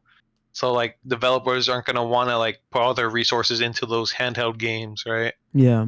So it's just like you're always gonna get some like very low budget games, but sometimes you just you get a little few gems here and there Oh yeah. that makes you just put in crazy hours onto this little device that has like 100%. a less power than modern day What was that? What was that game for the Vita for you? I have one. I have a specific game that I You go first. loved on the Vita. I need to think. I need to think about I it. got you. I got you. Fuck. I literally just had it. Hold on. Now I'm blanking, bro. Damn. For No. me, You Okay, got go, one? go. No, you got no, one. you go. You go. I You don't go. have it. I don't have it. All right. For me, it was like because there's like 3 games really. For me, it's like Persona 4. I spent like over 100 hours on the game. And then it was like a little game. I got it. Yeah, go Okay, ahead. you got it. Go. No, it's called Dragon's Crown, but you can go ahead. Dragon's Crown. Oh, okay. Yeah, I love that game on the Vita. Anyways, go for it. Persona 4. Persona 4, Gravity Rush. Gravity Rush. And then like it was like one of those RPGs, those JRPGs. I totally forgot the name of it. But the Vita had like plenty of Yeah, it great had a lot of JRPGs. Yeah. What was it like? Like It was so good. It was just kill time anywhere. You could be in any environment. Like what was the gameplay? It was Freedom Wars. Freedom Wars. Yeah. Yeah, it's like a Monster Hunter. I know that. Yeah, you're in jail. You have to take down your sentence. Yeah, and you're hunting down these big monsters. Oh, Freedom Wars and forgot. There's this other Monster Hunter game. Bro, hold on. I think I have it. Soul Sacrifice? Soul Sacrifice. Yes, sir. Fuck, my chair's in the way, but yeah. I think that's the one. Soul Sacrifice. It even had a fucking Killzone game on there. Did you ever play that one? Yeah, that one was fun. That legit felt like a PS3 game. Yeah. Legit. That one was good. Damn. Also, what's it called? And they also had, was it Marvel? No, it wasn't Marvel. It was Capcom versus Street Fighter on there. That one I put in hella hours into also. Like Capcom. You mean just Street Fighter Cross Tekken? Yeah, Street Fighter Cross Tekken. I said Capcom versus Street Fighter. No, that one. I like that one. I think they also had Marvel versus Capcom 3. Yeah, as well. They also had 3 on there. Yeah, like they had all like everything. Like, yeah, and the ports were good too. The ports were solid. Yeah, if they were like a big studio and they put time into it, like they had Mortal Kombat 9 on there too. Like it was really good. I think they even ported fucking Borderlands on there. Yeah, Borderlands 2 was on there also. Yeah, that's Borderlands 1 and 2, I think. The Assassin's Creed game Liberation? that came out. Yeah, that was actually really good. Yeah, that was actually a really good. Yeah, for a handheld. Yeah. Yeah. Oh my god, I didn't even play Assassin's Creed before that, but damn, that made me put hours into it. Like holy, like damn. And it's crazy that they created those games with like that limitation, Yeah, that was the craziest part. And people didn't fucking support it. Look up Dragon's Crown real quick. I want you to see if you it's a 2D side scroller beat 'em up, kind of like Castle Crashers. Yeah. You ever play Castle Crashers? I did play Castle Crashers. Yeah, it's like that. I didn't play until it was on the Series X. Yeah. But yeah, it is a fun game. Or like TMNT Shredder's Revenge. You play that on that one's fun. Games Pass? Yeah, it's like that, but it's way more in depth. And like the story, like there was actually like choices you could make in the story and stuff. It was cool, bro. I really liked that game. Yeah. I think that, the Vita and my Game Boy were like my 2 like handhelds that I played like crazy. Like I probably replayed like Pokemon Leaf Green like over 20 times. like 20. Like I beat that game probably way over 20 times. Yeah. Like damn. Like nothing comes. I mean, my PSP also is like probably very close second, but like, yeah, damn, the Vita was just. I miss it. Yeah, handheld. Anything else you want to add to handhelds? I think that all the platform holders should make a handheld. Like Xbox should make one, PlayStation should make one, and obviously Nintendo there. I mean, Nintendo already has their like hybrid. Do you think handhelds that you want to come out should they be hybrids or should they be their own separate standalone thing? So I think if Xbox were to make a Series S handheld, I think it should just be like a handheld with like a screen. Like it should just be one like device. Okay. Like a Steam Deck. Yeah, like a Steam Deck, exactly. Like, because I feel like if the Series S spec wise, if it were to run games at 720p, I think it would run games great at 720p. So Yeah. so if you could put just like a 720p OLED screen on a little Series S, whew, I feel like that'd be a gem. I'd buy that. I'd buy that right now, actually. Yeah. Deadass. If I could play all the games on Games Pass too. Oh, without a doubt. Give me like at least give me like 300, 400 gigs though. Like, don't cheap out on the memory, please. Yeah. Yeah. Or just don't make the memory like proprietary. Let me use like micro SD cards. Or put a SSD little expansion slot on it too. Yeah. Ooh. Put a little. Okay, that'd be cool. Yeah, I would like that a lot. All right. Sony just bring back the Vita. Like, bring back the Vita and support it. Vita 2. Nah, the PlayStation Portal is all you're getting, my friend. They're all in VR territory, even though VR is failing right now. When they first like did that little teaser for it, I almost cried. I thought it was a PS Vita. Like, I thought it was gonna be like a PS Vita revival. Yeah. When they were first like teasing it, but then it was just like a streaming device. I'm like, oh. Yeah, you need a PS5 to have the Portal. Like. Yeah. And that sucks, you know. Yeah. I don't know. let's go on to our favorite games of 2023 and let's get on out of here, my friend. Yes, Well, sir. what was some of the favorite games that you played last year? Because I know you played quite a bit. Yeah.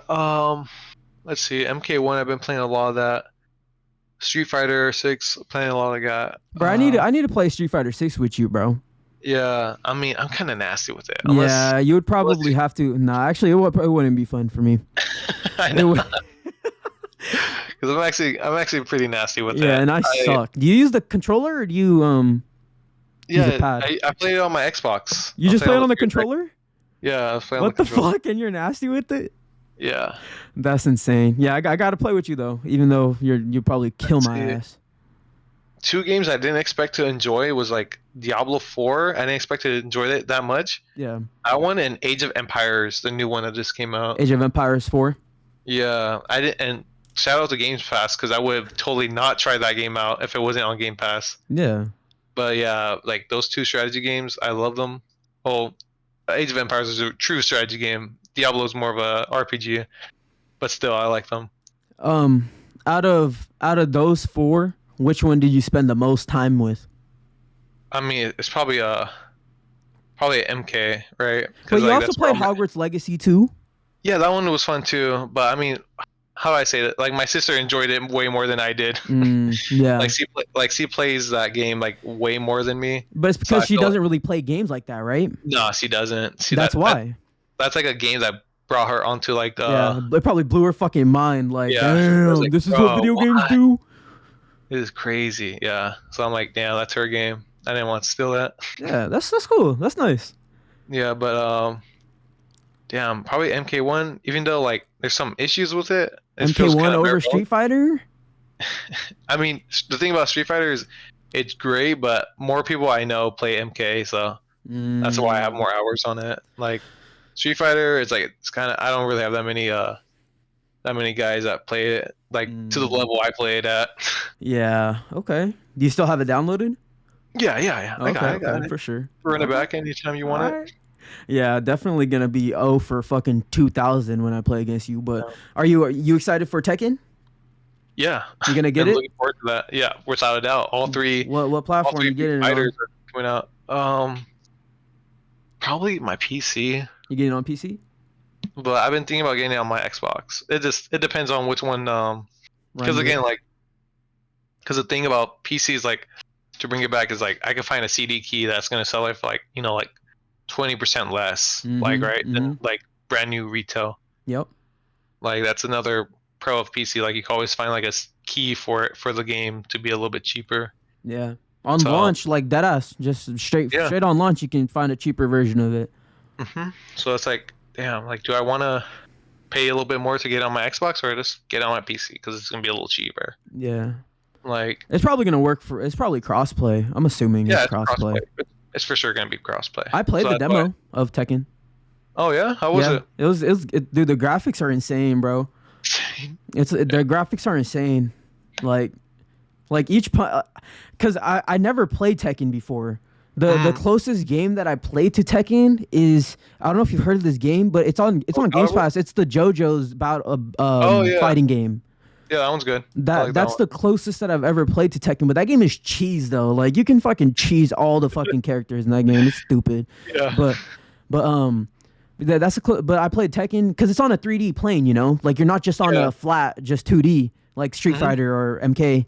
Moving around your opponent, not just like side to side. Yeah, that's what I was learning, but the demo didn't have like a good tutorial for me to like really learn. Because Street Fighter 6 has a really good tutorial. Like the best tutorial. Yeah, it's incredible. I think I had the Game Awards episode, and I picked that for like innovation and like compatibility or something like that. Like to get players into the door. Like there's so many different options for that game, you know. Yeah, especially because fighting games are kind of like a little scary for people to get into. Yeah, like they're very because like fighting games do end up being very competitive. So it's like, do I really want to play this game if everyone's gonna be sweating like hella hard off the gate and I don't even know how to play? You use what are the 3 play types in Street Fighter? I actually use the modern ones. Yeah, I use modern, huh? That's fuck yeah. If I go back to Street Fighter 6, I'm definitely gonna just learn modern. I'm gonna just do the tutorial for modern because modern is just so clutch, especially for like a character like Zangief. Like my grapplers I always use. Like I no longer have to put in break my Joy-Con. The full circle, yeah. Yeah, I never have to do the whole like breaking the whole little joystick to pull off a grapple. Instead I just wait, hold on. So when you do your moves, you use the stick? Yeah, usually on Street Fighter. Yeah? Yeah. Oh wow. On MK, for some reason on MK I use the D-pad though. Oh, so fully D-pad on MK. Yeah. But on the Street Fighter you stick with the stick? Yeah, I don't know why. Maybe it's because I started playing Street Fighter and that's how I played it. Okay. Like when I was younger, and now it's out of habit. I stay on it, but so you never touch the D-pad on Street Fighter? Sometimes I experiment with it, but like it just doesn't feel natural. Oh wow, interesting. Yeah. You would think that if you use the D-pad on Mortal Kombat, you would also use it on Street Fighter. Yeah. Is this like the muscle memory, you know? So on Tekken, do you use the stick or the D-pad? Oh man, I don't know. I think Tekken. I don't really have that much experience with Tekken. I only played it. Oh wow.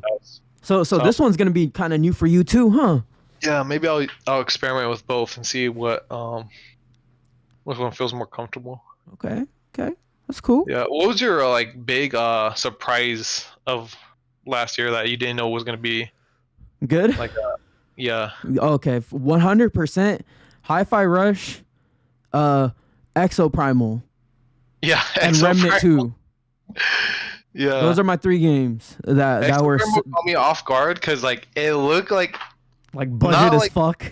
Yeah, exactly. I did not know it was gonna be actually a game I was gonna play more than 10 hours of. Yeah, I put in a couple good amount of hours into that game. I literally played a match the other night because I wanted to play Overwatch, but I didn't have it downloaded on my console. So I was like, fuck it, let me just jump into Exoprimal, and I was like, damn, my teammates were ass, so it was unfortunate. But yeah, Exoprimal was honestly, that game was fun. I like playing it. Yeah, it's fun. It tried to take a lot from different games and kind of put it into one game. And it never feels, how do I say it? It never feels sweaty or competitive. It just feels fun. Yeah. It doesn't feel like there's there is no ranking system, right? Yeah, you just win or lose. Casual. Yeah. It's just all casual. You're just having fun. It's not like the thing with Overwatch nowadays, it feels like everything you have to always win the game, right? Yeah. It feels like you're always pressuring, putting pressure on yourself and your team to play your best. Make sure you pick the best hero, right? Yeah. Or the best operator, so that we can have the best meta team comp, right, to win. Yeah, for sure.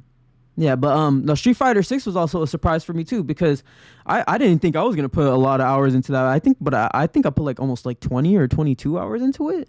And the story was actually fun to play because it was like this Yakuza style like type of game. Did you play the story a little bit? Yeah, I actually, well, I'm still finishing it, but Yeah.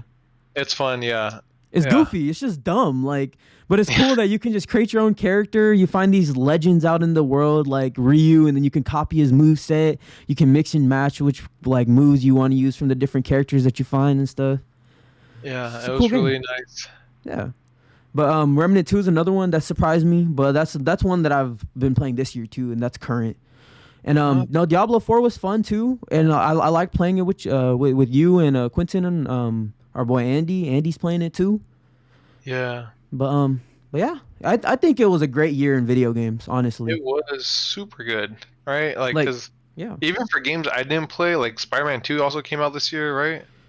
Spider-Man 2 on the PS5.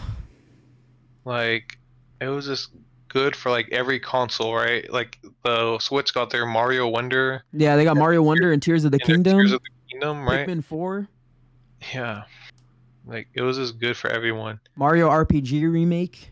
Yeah, Yeah, and like then the Xbox got their like they got Starfield. They finally got like a first party game. They got Starfield. They got Hi-Fi Rush. They had all the shit on Games Pass that you could play. yeah, And then yep. PlayStation, like you said, they had Spider-Man. I think that's really all they had. They also Did, dropped the did VR, but Ragnarok come out this year? no, No, it came out Ragnarok came out. Yeah, it came out in 2022. 2022.